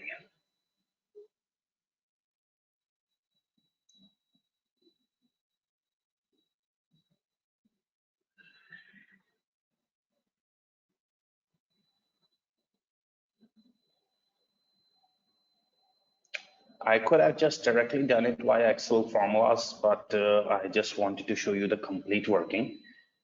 The first technique, forward exchange contract. Obviously, the question didn't ask for any technique. You have to decide. When the question asks, recommend a suitable hedging strategy for the US dollar income, 20 billion it is due to receive in 4 months. You have to recommend an appropriate strategy, and the appropriate strategy you should show is forwards, futures, and options. Let's start with forward exchange contract. You're receiving 20 million. You know the approach, either divide or multiply with the relevant fixed rate. In forward exchange contract, you won't use the data of futures. You won't use the data of options. Instead, you should use the data of forwards. To use the data of forwards, per euro, it was an indirect quote, so divide. Lower buying, higher selling. In payments, you have to buy, so use buying rate. In receipts, you have to sell, so use the selling rate. You got 14.68 million euros. Okay, If we have any questions, I can take them for you.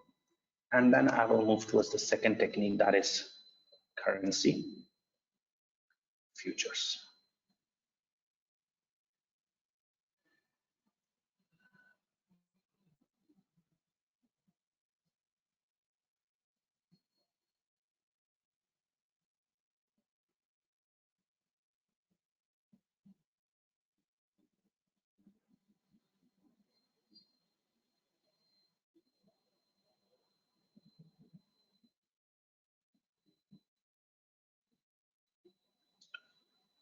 Mohammed, it's not possible that forwards is not given.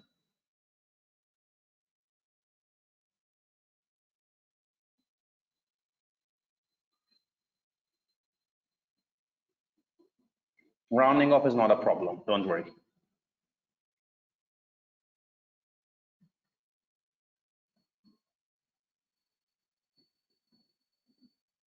Ahmed Junaid, you have to copy paste from there, okay, from the question.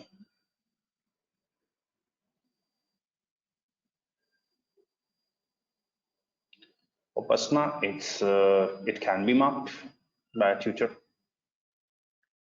So Shalika, we can repeat forward exchange contract. Forward exchange contract approach is just one single step. Multiply or divide with the relevant fixed rate. So you are receiving $20 million, multiply or divide. It's an indirect quote, you need to divide. And it's receipt, you need to sell. So take the selling rate, which an indirect quote is higher. Had it been a payment case, I would have taken the buying rate, okay?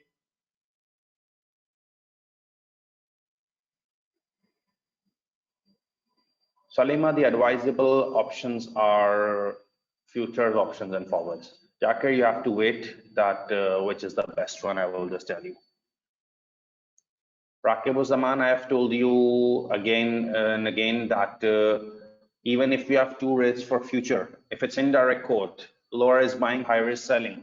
So in receipt case, you have to take the selling one, and in payment case, you have to take the buying ones. It's not a problem at all. I don't know why you are so much worried about it. Believe me, it's nothing like that. Even if you are provided two rates in futures, if it's a payment case, you just need the buying rate, ignore the selling rate. And if it's a receipt case, just the selling rate.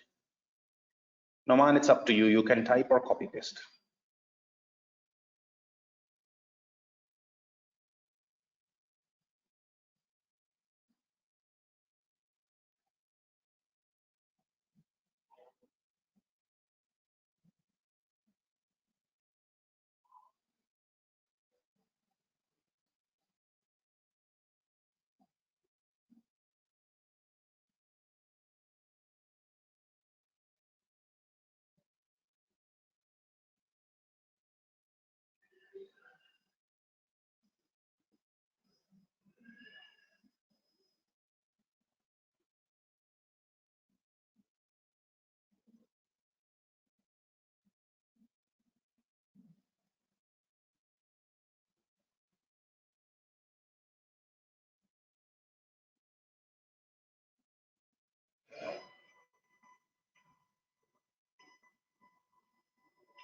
Okay. Now let's do currency futures. I have told you in currency futures, you have to perform 3 steps. The first step is lock-in rate.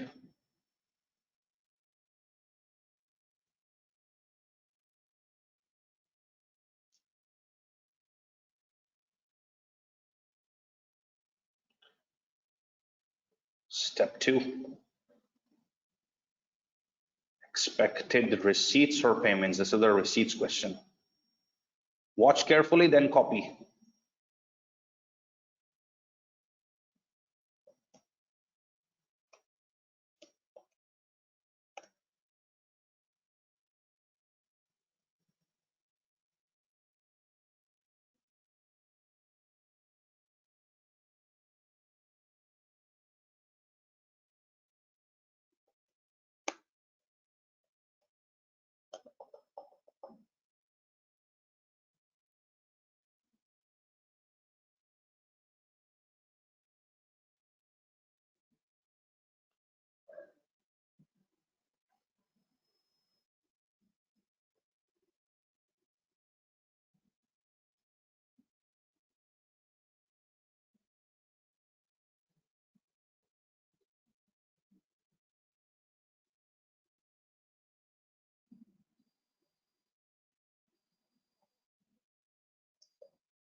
Let's start. The main thing is lock-in rate. So when do you plan to receive the amount? In 4 months? You plan to receive the amount in 4 months. Go back to the question. To solve futures, which data will you use? Futures, options, or forwards? Obviously futures.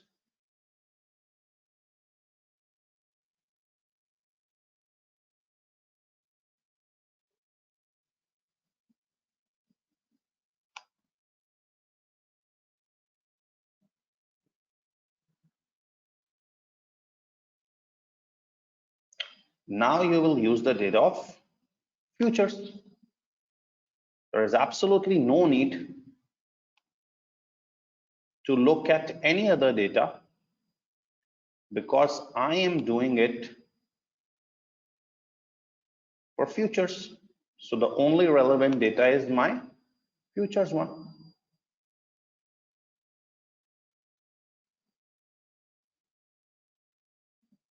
This green tab. Why should I look at forwards? Why should I look at options? Only futures. Okay. So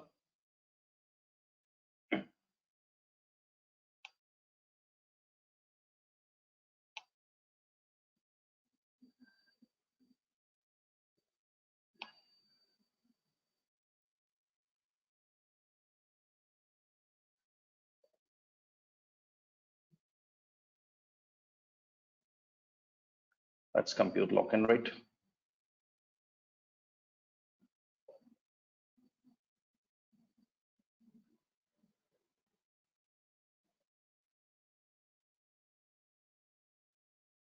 So you were given rates of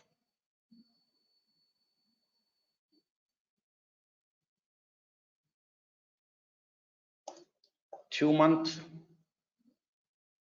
expiry and you were given rate of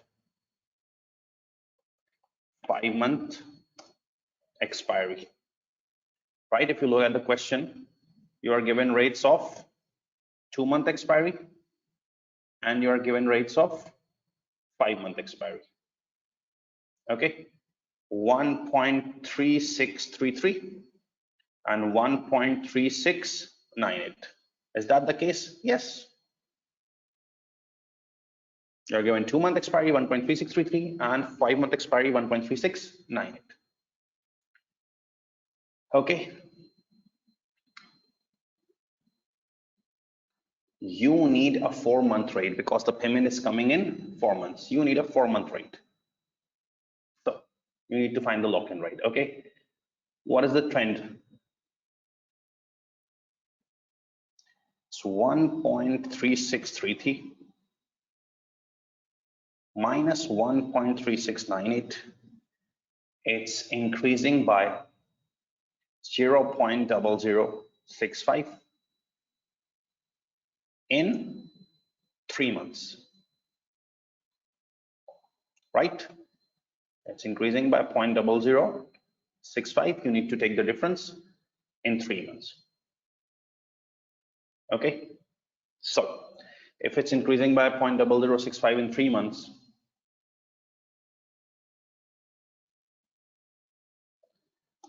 per month is 0.0065 over 3 months equals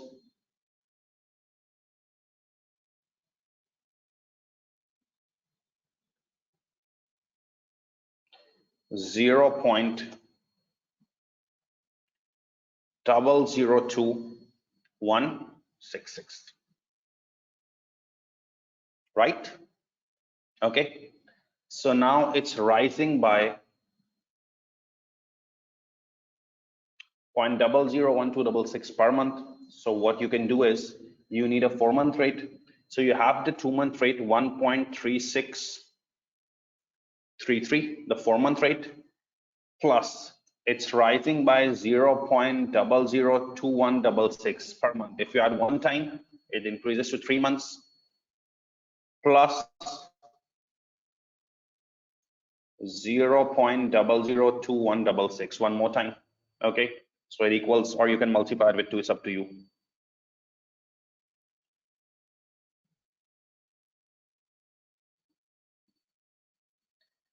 It's 1.36. This is the lock-in rate. Okay.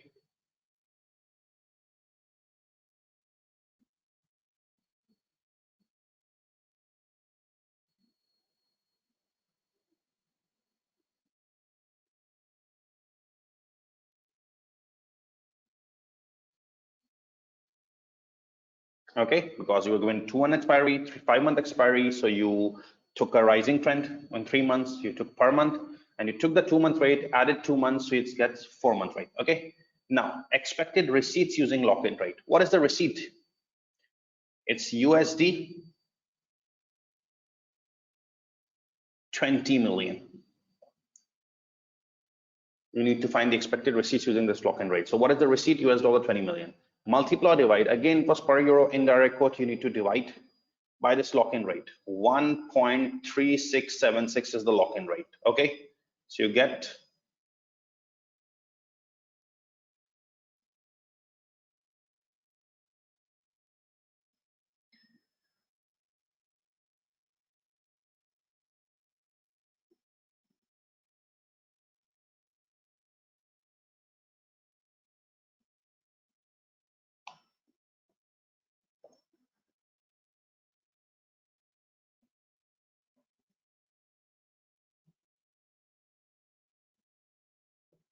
euro 14.624 million.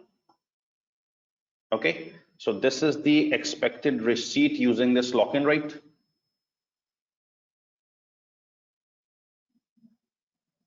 And finally, you need to enter number of contracts. Okay, so what is the receipt? It's 14.624 million. Okay, 14.624 million is the receipt. And if you check the contract size is 125,000 euros, that means in millions it's 0.125. You're doing in millions, it's 0.125 million, the contract size. So 14.624 million euros is the receipt divided by contract size. It's euro 0.125 million. You get number of contracts.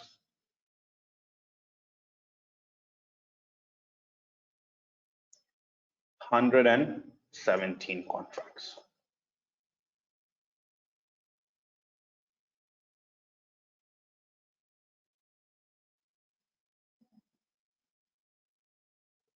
So these were the 3 steps I wanted to show you for futures. That at first the lock-in rate. I hope you get the lock-in rate and receipts or payments using this lock-in rate. If it's direct quote, multiply, and direct quote, divide, and then number of contracts. Okay, you can copy this stuff. If you have any questions, you can ask, then we will move towards options, the main thing.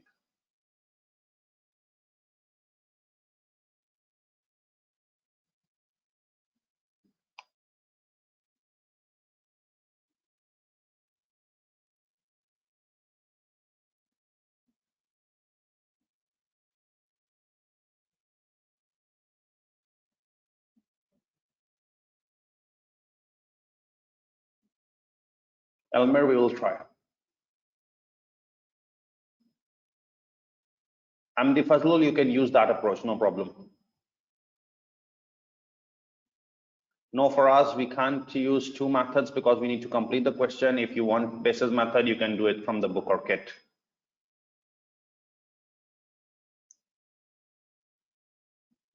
Jankopas, why are you using the spot rate? It's not given in futures data. In futures data, spot rate is not given. Had it been given, then we could have done that.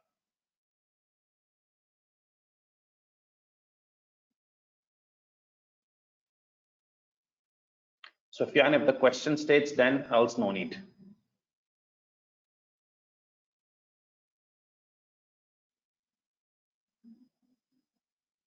Onam, it's not possible.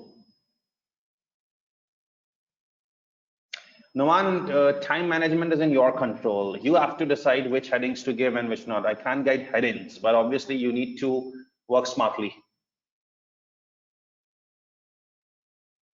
In options, we will round down because we have to deal with underhedged. Here, we don't need to do underhedged. Oriam, because the question didn't ask us for gain or loss on futures.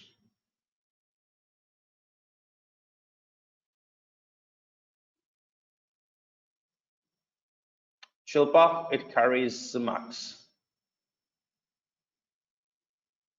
Yes, Sufyan, it's 14.724 million. 14.624 million, sorry.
Yes, Evelyn, you're right.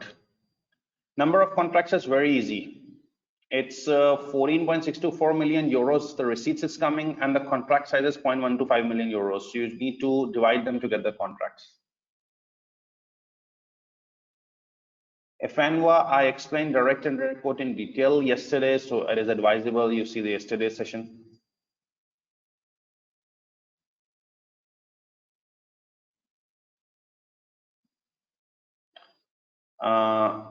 Princess Donichar, we are finding number of contracts. So you have to divide with contract size. Why would you divide with other price? Winston Hin, since there is no over under hedging being done in futures, it doesn't matter in futures you take upside or downside, but in options, since it's under hedge, I would advise you to take down value.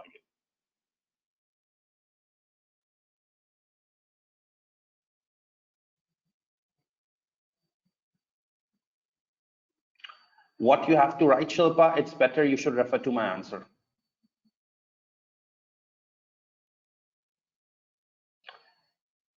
Evelyn, the amount we will receive after 4 months through this commitment is in step 2, 14.624 million euros.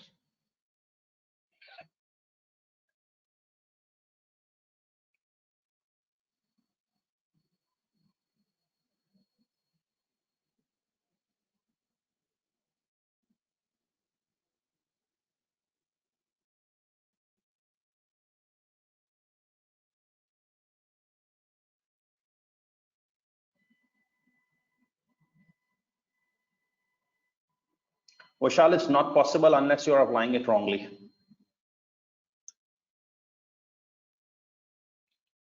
Okay, now the main thing.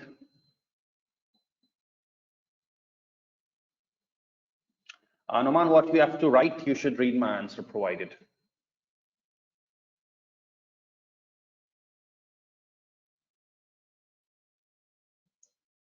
I'm doing options here because it involves some important, too much calculations, and we aren't left with much time to write all the calculations on a spreadsheet.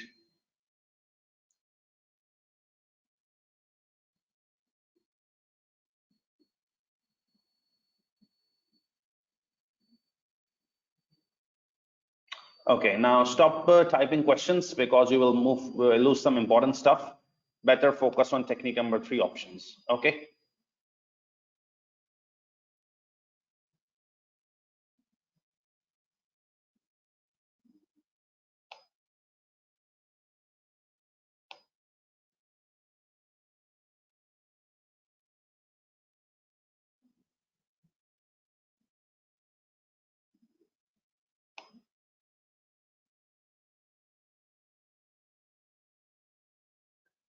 Okay. When you're starting options, listen carefully. This is one of the golden things you will learn from my session. When you start options, first write what is the formula of options. Expected receipts plus unhedged amount, okay, minus premium payable. Expected receipts plus unhedged amount minus premium payable. You have to get three things right. Expected receipts, number one.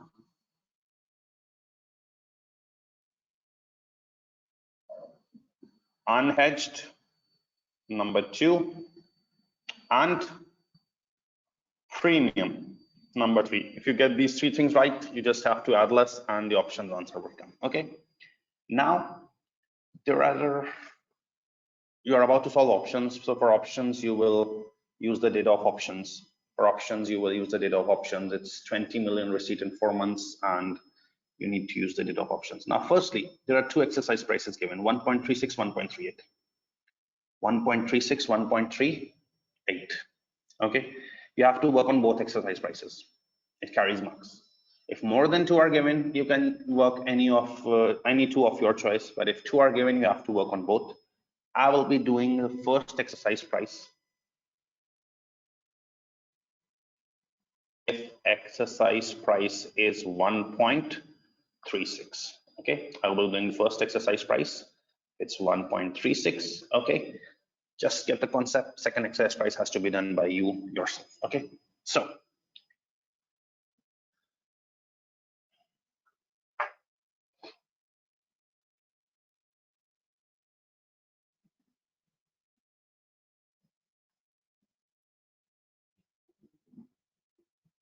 now remember one thing carefully. Remember one thing carefully. I'm doing the first exercise price, okay? Leave the others. When doing options, you will only look at the data of options, the highlighted one. You don't need to see forwards. You don't need to see futures. You will only look at options. Okay. So it's options, contract size euro 125,000, exercise prices dollar per euro, cents per euro. It's an indirect. Okay. You're given two options, calls and puts, 2-month expiry, 5-month expiry, 2-month expiry, 5-month expiry, and the exercise price are given. I'm using the first exercise price. Understand it carefully. Second exercise price has to be taken care of you by yourself. Okay. Now, the first thing. There are 4 columns of options, 2 months expiry, 5 months expiry, 2 columns for calls, and 2-month expiry, 5-month expiry, 2 columns for put. Okay. One thing, you are receiving money after 4 months. You are receiving money after 4 months. Okay. So obviously 2-month expiry is irrelevant for you because 2 months would have passed and then you will be receiving money. Okay. So 2-month expiry is totally irrelevant for you. The only relevant is 5-month expiry. There is no concept of averaging or locking in like futures and options. No. There are 2 options given, calls and puts with 2-month expiry, 5-month expiry. Since you're receiving after 4 months, 2 months would have already passed, just cancel them. Only 5-month expiry is relevant. Only 5-month expiry is relevant. Okay. So see, it's a good thing. 2 columns have been eliminated. The 2-month expiry calls, the 2-month expiry puts have been eliminated. Okay. Now, first thing, the 2 columns are cancelled. Out of these 4 columns, only 1 is relevant. Okay. So I have to eliminate 3. 2 have been eliminated because you are receiving after 4 months. 2-month expiry would have passed. It's irrelevant. Take 5-month expiry. 5-month expiry calls or 5 months expiry puts. People who wrote learn. I'm talking to them. It's a 5-minute lecture and you have to be crystal clear in that. People who wrote learn. Oh, it's a receipt case. Our tutor taught in the class that in receipts we have to sell, take put option. Receipts we have to sell, take put option. They will take put option and do the work. This is not how it works. You can't rote learn. It is a valid principle that in receipts you need to sell, so take put option. In payments you need to buy, take call option. But this is not how it works by rote learning. You have to understand the concept. Listen carefully. You are receiving US dollar 20 million. You are in Europe, right? You are in Europe, right? Look at my hands. You are in Europe, right? you are receiving US dollar 20 million. So if you are receiving US dollar 20 million, what will you do? You will go to money changer and sell dollars. You have to sell dollars. Take put option, selling, take put option, sell dollars. But when you go to the money changer, you see that in options, the contract size is not offered in dollars. Here in this question, the contract size is offered in euros. The money changer or the financial institution is not giving option size in dollars. He's giving option size in euros. So you are receiving US dollar 20 million. You need to sell dollars. Take sell, put option for dollars. But he's not offering contract of option in dollars. He's offering in euros. You don't need to go out of the shop or the money changer shop or the bank. Sorry, we are in the wrong place. No, you should use your mind. You're in Europe, right? You're receiving US dollar 20 million. If you're receiving 20 million USD, you need to sell 20 million USD. Take, sell dollars, put option for dollars. But selling dollars means in Europe, if you're selling dollars, what are you taking? Euros in against. Buying euros, selling dollars, but buying euros. Since he is giving contract size in euros, you are not selling euros, you are taking, buying euros. You will use call option in receipts. So 5-month call option is the relevant rate, and 5-month call option at 1.36 means your relevant figure is 2.8. Repeat. I'm in Pakistan, okay? I'm receiving 100,000 GBP. If I'm in Pakistan, I'm receiving 100,000 GBP. What do I need to do? I need to sell GBP. Sell GBP means take put option for GBP. If I go to the money changer in offering contract in GBP, I have to sell GBP. Sell means take put option of GBP. But if he's offering contract in PKR, I should not go out of the shop that I'm at the wrong place. I should use my mind that I'm in Pakistan. I'm receiving 100,000 GBP. I need to sell GBP. Means I need to use put option for GBP. But selling GBP means taking PKR. I'm taking, buying PKR. If the contract is offered in PKR, take call option. I'm taking PKR, not selling PKR. Go in payments. You should not rote learn that in payments always buy call option. You need to understand it carefully. Let's suppose I'm in Pakistan. I have to pay 100,000 USD. Let's suppose I'm in Pakistan. I have to pay 100,000 USD. So if I have to pay 100,000 USD, I have to buy. If I have to pay 100,000 USD, I have to buy. Buy means call option. So I will go to money changer and tell him I have to pay $100,000. I need to buy. Take call option in buying, in payment. But let's suppose he's not offering contract in dollars. He's offering in PKR. I need to make payment of $100,000, buy $100,000. Take call option. But if the contract is in dollars, then I have to buy. If the contract is being offered in PKR, I'm buying dollars. What is buying dollars? Giving, selling PKR. Buying dollars means I have to give PKR, sell PKR. If the contract is in PKR, I have to sell PKR, take put, even in payment. But if the contract is in dollars, I have to buy dollars, take call option. I'm repeating again. It's a very important concept. I am in Europe at the moment in this question. Okay. And I'm receiving $20 million. So your principle is correct. If you're receiving $20 million, you need to sell it. Take put, right to sell. But you are selling dollars. The contract is not in dollars. The contract is in euros. See in the question, the options contract is in euros. You're selling dollars. You have to sell dollars, but take euros, buy euros. So since it's in euros, you are not selling euros, you're buying, take put option. So put option, sorry, call option in 5 months, it's 2.8. I am in Europe one final time. I am in Europe. I'm receiving $20 million. So if I'm receiving $20 million, I have to sell euros, take put option. If I am in Europe, I'm receiving $20 million. I have to sell dollars. Receiving dollars, I will sell. Take put option for dollars. But if the contract size is given in dollars, then we can do that. That I'm receiving $20 million, I have to sell dollars. Take put option for dollars. The contract size is in euros. So selling dollars means I'm taking euros in against, buying euros. Take call option because you're buying euros. Call option buying means call. 5 month call option, you have already canceled 2 months. So at 1.36 price, 2.8 is the relevant premium. Okay. I can take the questions regarding this, then I will complete options because that was the main thing. The calculation is easy.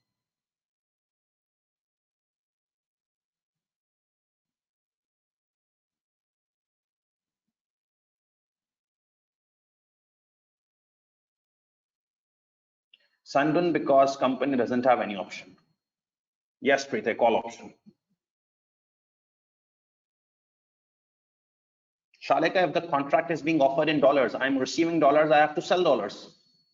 Selling means take put option for dollars. But here the contract is in euros. So selling dollars means taking euros. So since the contract is in euros, I have to take call. Noman, you don't have to decide exercise price. You have to work on both exercise price. Same question, Jakir. You have to work on both exercise price. First, you have to work on 1.36, which I'm doing, and then you have to take 1.3. Tamitop, I will repeat it. Don't worry.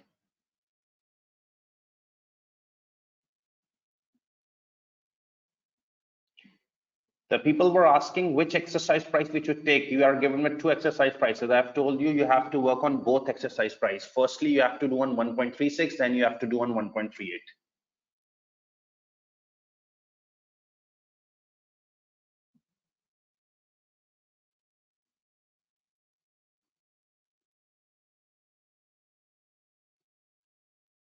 Yes, Salaima, you can learn this also. I don't advise rote learning, but you can learn this also. That if the contract is offered in same currency, we use traditional rule.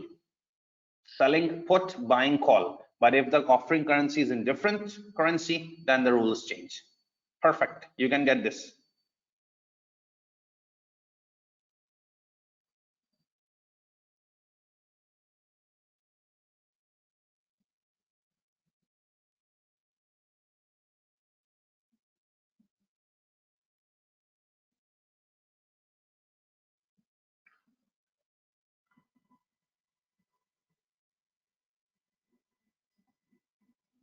So I am repeating it again on request of few students.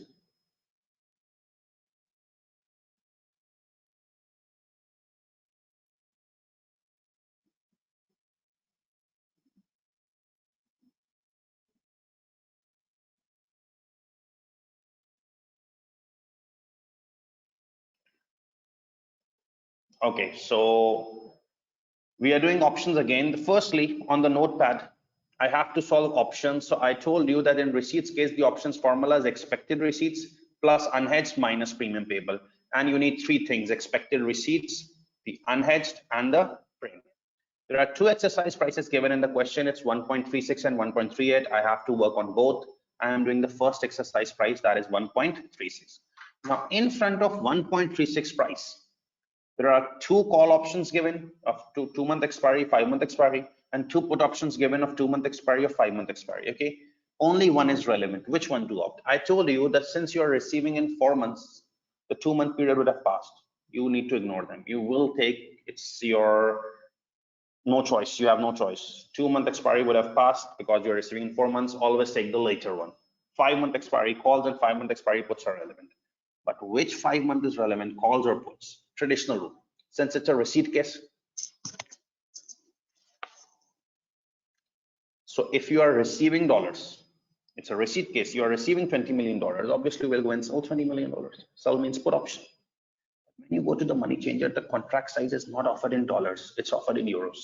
You are receiving $20 million, you need to sell $20 million. Sell means take put option for dollars, but the contract size is not in dollars. Had it been $125,000, what would I have done? I am receiving $20 million. The contract is also in dollars. I need to sell dollars. He's offering the contract in dollars. I need to sell dollars, take put option. But the contract is being offered in euros. I am receiving $20 million. I need to sell dollars. Take put option for dollars, but the contract is not being offered in dollars. So selling dollars means taking euros, buying euros. Selling dollars means taking euros. You won't just sell $20 million and go empty handed. No, selling dollars means you are taking euros. So you are taking euros. If the contract is in dollars, you need to sell dollars, take put option. But if the contract says it's in euros, you are not selling euros, you are taking euros. Take call option. So in receipt, we are taking call option, even though I taught you that in receipt, we need to sell take put option. But you need to look at the scenario.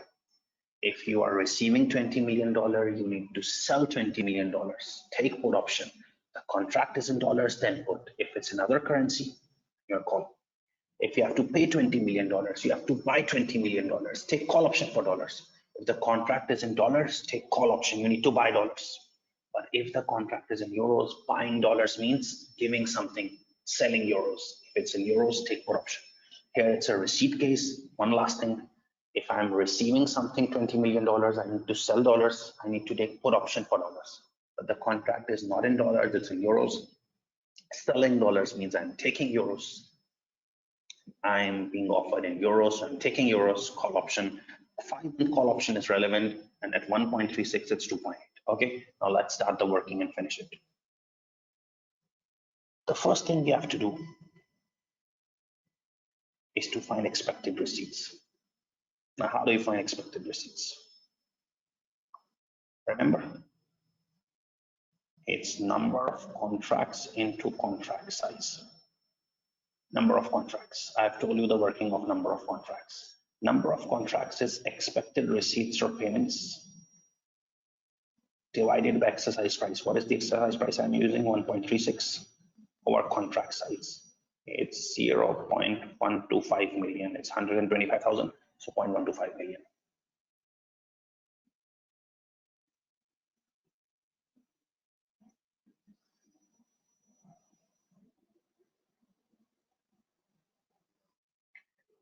So it's 117.64 contract.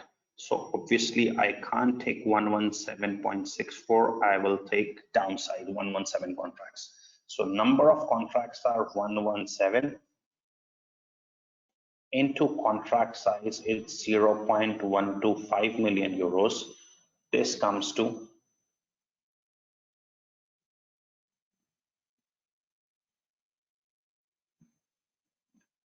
14.625 million euros. Okay, number of contracts, it's the formula, expected receipts over exercise price divided by contract size, 117.64. So I took how much? 117, took the downside one. So number of contracts is 117 into contract size, it's 0.125 million euros, 14.625. Okay, unhedged. You know the formula of unhedged. You know the formula of unhedged. Expected receipts in foreign currency, 20 million minus number of contracts into contract size.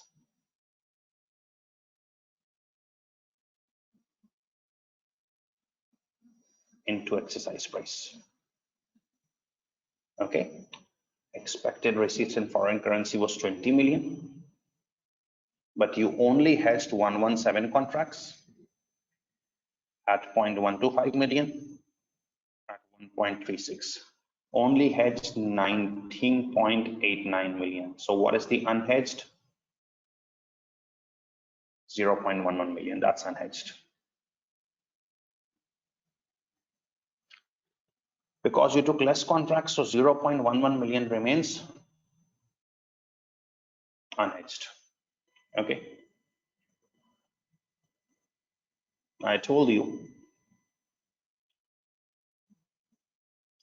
this 0.11 million unhedged will be dealt through forward exchange contract. Okay, how much you are receiving unhedged?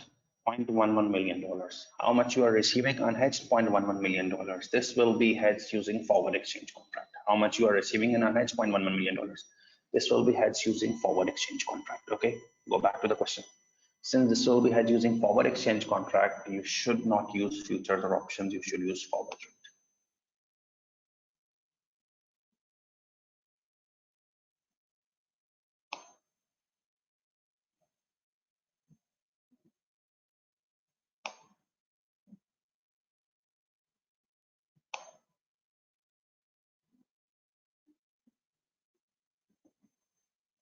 Right? Since you are going to hedge this through forward exchange contract, only use the forward rate. It's an indirect quote, so you need to divide. Lower buying, higher selling. 1.358 is lower buying, higher selling. So 0.11 million is the receipt unhedged. Hedge it through forward exchange contract. So divide. Receipt means selling 1.3623. This makes it euro.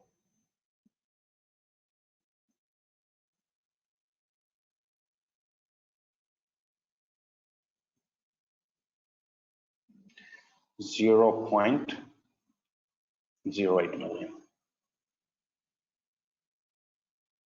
Okay, because this has to be hedged through forward exchange contract, the unhedged amount. No other technique hedges it. Okay, and finally the premium payable. Okay, the formula of premium payable is number of contracts into contract size into premium. So number of contracts is 117. Listen this thing carefully because this will end it. Number of contracts 117 to contract size 0.125 million into premium amount. What is the premium?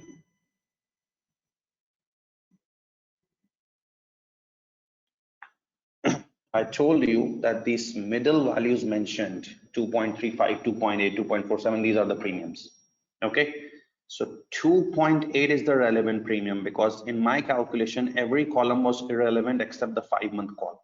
So 2.8 is the premium, but since the heading states it's in cents, since the heading states is in cents,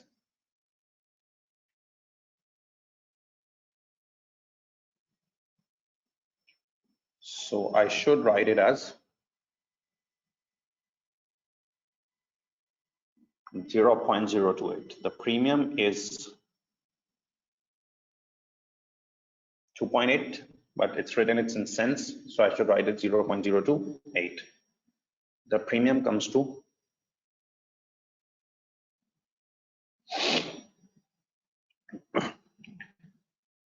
0.4095 million. Now this premium has to be paid now. Okay, so since this premium has to be paid now, use spot rate. Use spot rate. This premium has to be paid now, I told you before, so you need to use spot rate. Okay, how much is the premium? $0.4095 million. Use spot rate. Go back to the question, use spot rate. What the spot rate? It's per euro. Euro is again in denominator, indirect quote, divide it. Okay, so I need to pay the premium. There are two spot rates, indirect quote, lower buying, higher selling. I need to pay premium. I won't receive the premium, I need to pay premium. So if you need to pay premium, in payment you use buying rate or selling rate. In payment you use buying rate. So use the buying rate which is lower, 1.3585.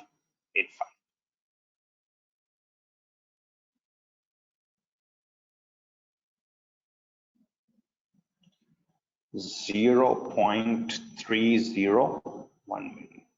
Okay, so the final answer is expected receipts 14.625 million euros plus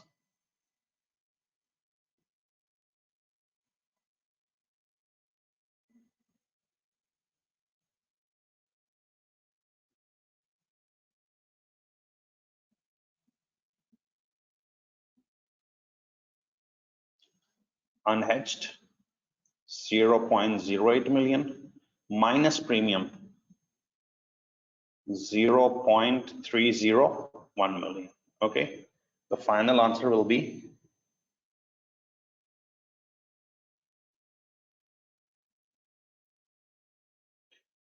14.404 million. Okay, now people ask which is the best one. We have done all three, which is the best one. Okay, now listen carefully. We have done three techniques: forwards, futures, options. Options is incomplete. You have to try the second exercise price also. It's 1.38 exercise price. You have to do the workings on your own on 1.38 as well. But let me just conclude that which is the best hedging technique. Now options is giving answer 14.404 million. Okay, futures gave us answer 14.624 million. And forward gave us answer 14.68 million. Recommend which is the best one. In receipts, we select the best, which gives the highest one. Whereas in payment, the best one is one which is giving the lowest answer. Okay, I am telling you options is not complete yet. You haven't get full marks. 1.38 exercise price you have to work and then decide which is the best one. However, in receipts, the best one is the one which is giving highest answer among all. And in payments, the best one is the one which is giving the lowest answer. I am telling you these formulas are very easy for expected receipts, for unhedged, for premium. The only important thing whether to take call or put. In receipts, remember you have to sell, so put. In payments, you have to buy, call. However, look at the contracting currency. If you're receiving dollars, you need to sell dollars. Take put option for dollars. But if the contract size is in dollars, then only put. You need to sell dollars. If the contract size is in euros, selling dollars means taking euros. For euros, I'm taking take call option. Okay, I can take the questions and you can copy the stuff.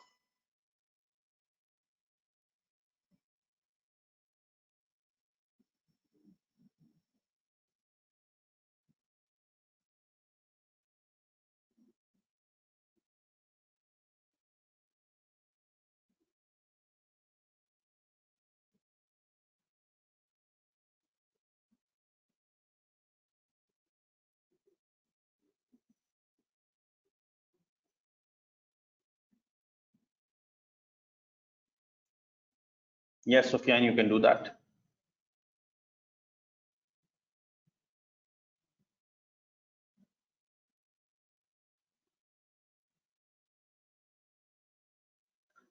Osiper Lavani, that's what happens when you sell currency. You are buying something as well. Like I'm in Pakistan, if I sell dollars, I will take PKR, buy PKR. If I buy dollars, I have to sell PKR. So selling one thing means buying other thing.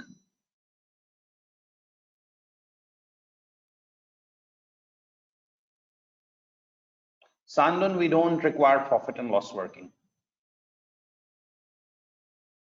Yes, Adireto, you are all right. You are perfectly right. 0.125 million is the contract size because the contract size is 125,000 euros. So since I've done every working in millions, I took it in millions.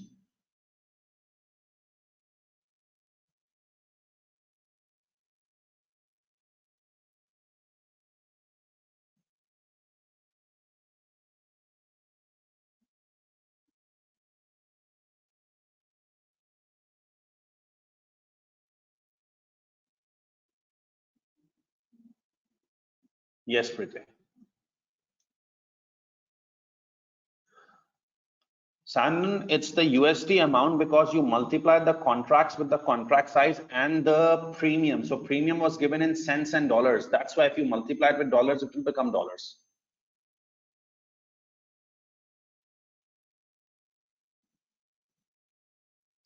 Ahmed Junaid, because premium has to be paid. If you are paying, you need a buying rate. You will buy. Elmir, again, the premium is in dollars because you multiplied it at 0.0208 and you can see the heading, it's cents, it's dollars.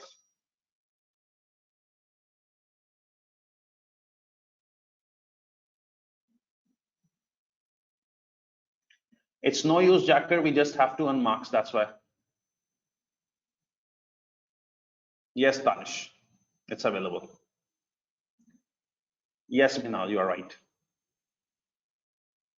Yes, Sudha, you have to show the workings.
Minal, I told you we have to show two strike price workings, two exercise price workings. So it's up to you, you select the nearest one or not.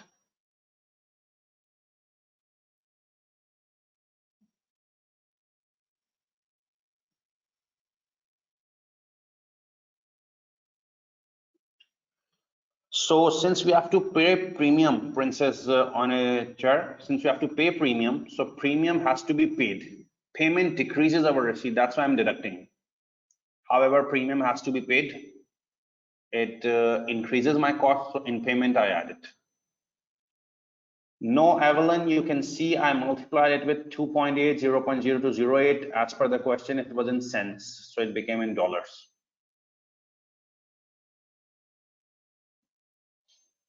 Onam, you can use any method, basis or lock-in one. Yes, Faraz, you should take a lower end contract. Menahil, I use 1.3585 because premium has to be paid, and payment means we have to buy. That's why buying rate.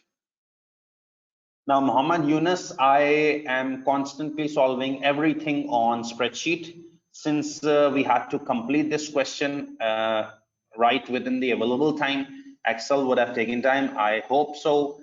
You have got a complete crystal idea on how you need to present things on spreadsheet in the last two questions. So I would advise you, you should solve this on spreadsheet yourself.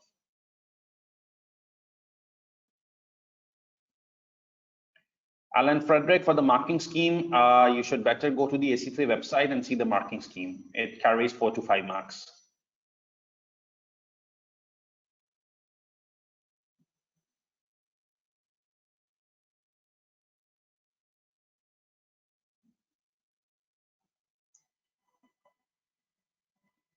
Now, just to make sure that options is under grip, I had to work on other one, the exercise price 1.38, because I have to solve two exercise prices.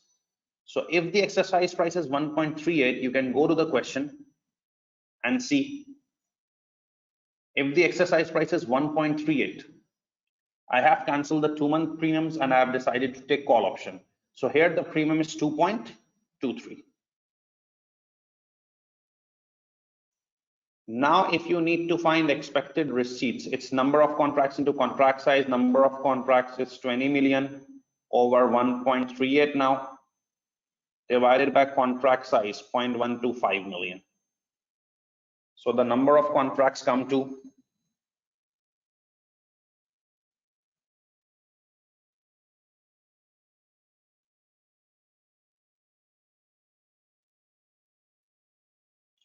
115.94 contracts. So I will take 115 contracts.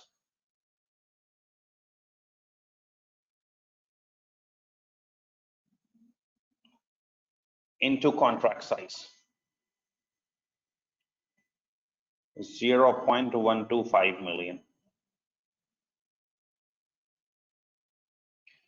14.375 million euros.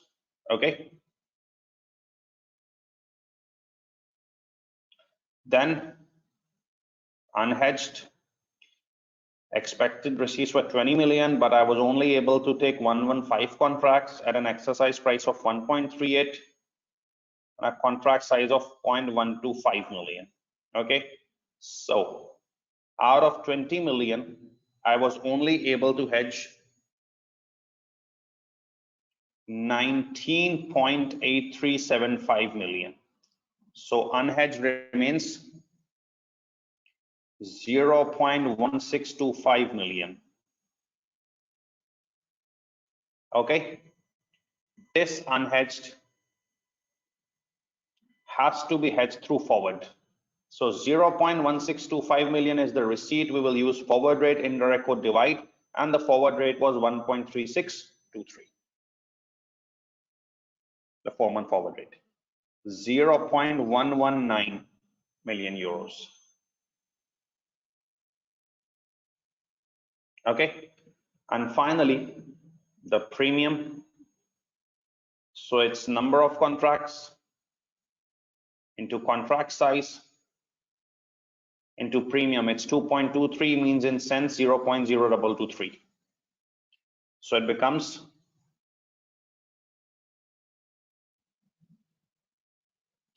0.32 million. Okay. Premium has to be paid now. So 0.32 million has to be paid now. Use spot buying rate because payment requires buying rate 1.3585.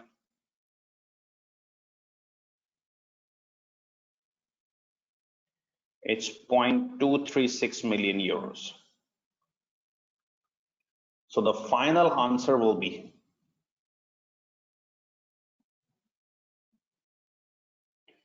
euro 14.375 million for expected receipts plus unhedged 0.119 minus premium 0.236.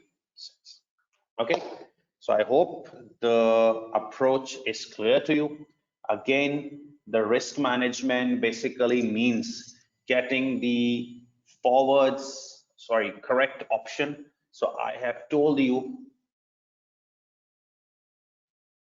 that calls and puts have to be selected. Again, if I'm receiving in dollars, I have to sell dollars, take put for dollars, but if the other currency is given, then take call.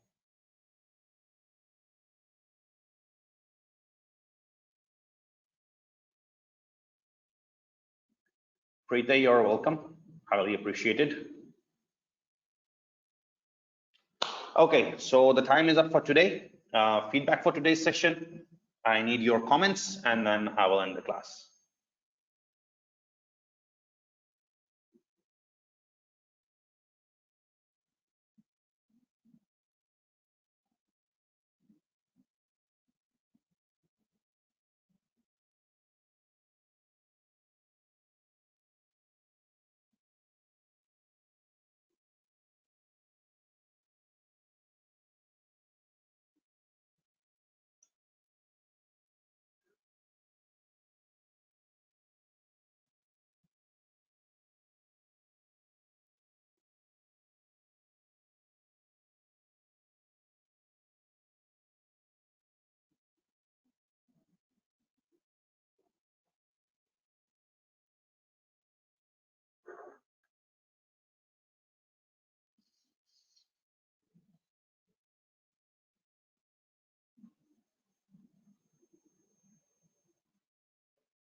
Thank you everyone for your wonderful comments.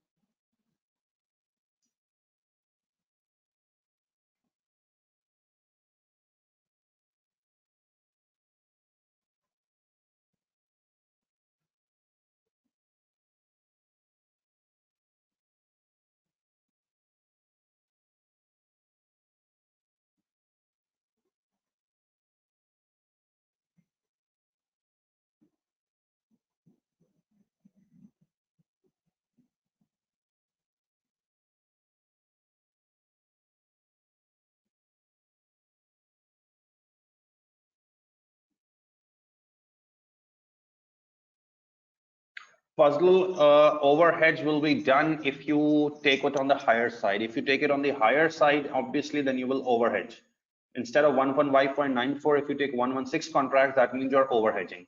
And then you need to change the sign in the formula. So better use the underhedge technique.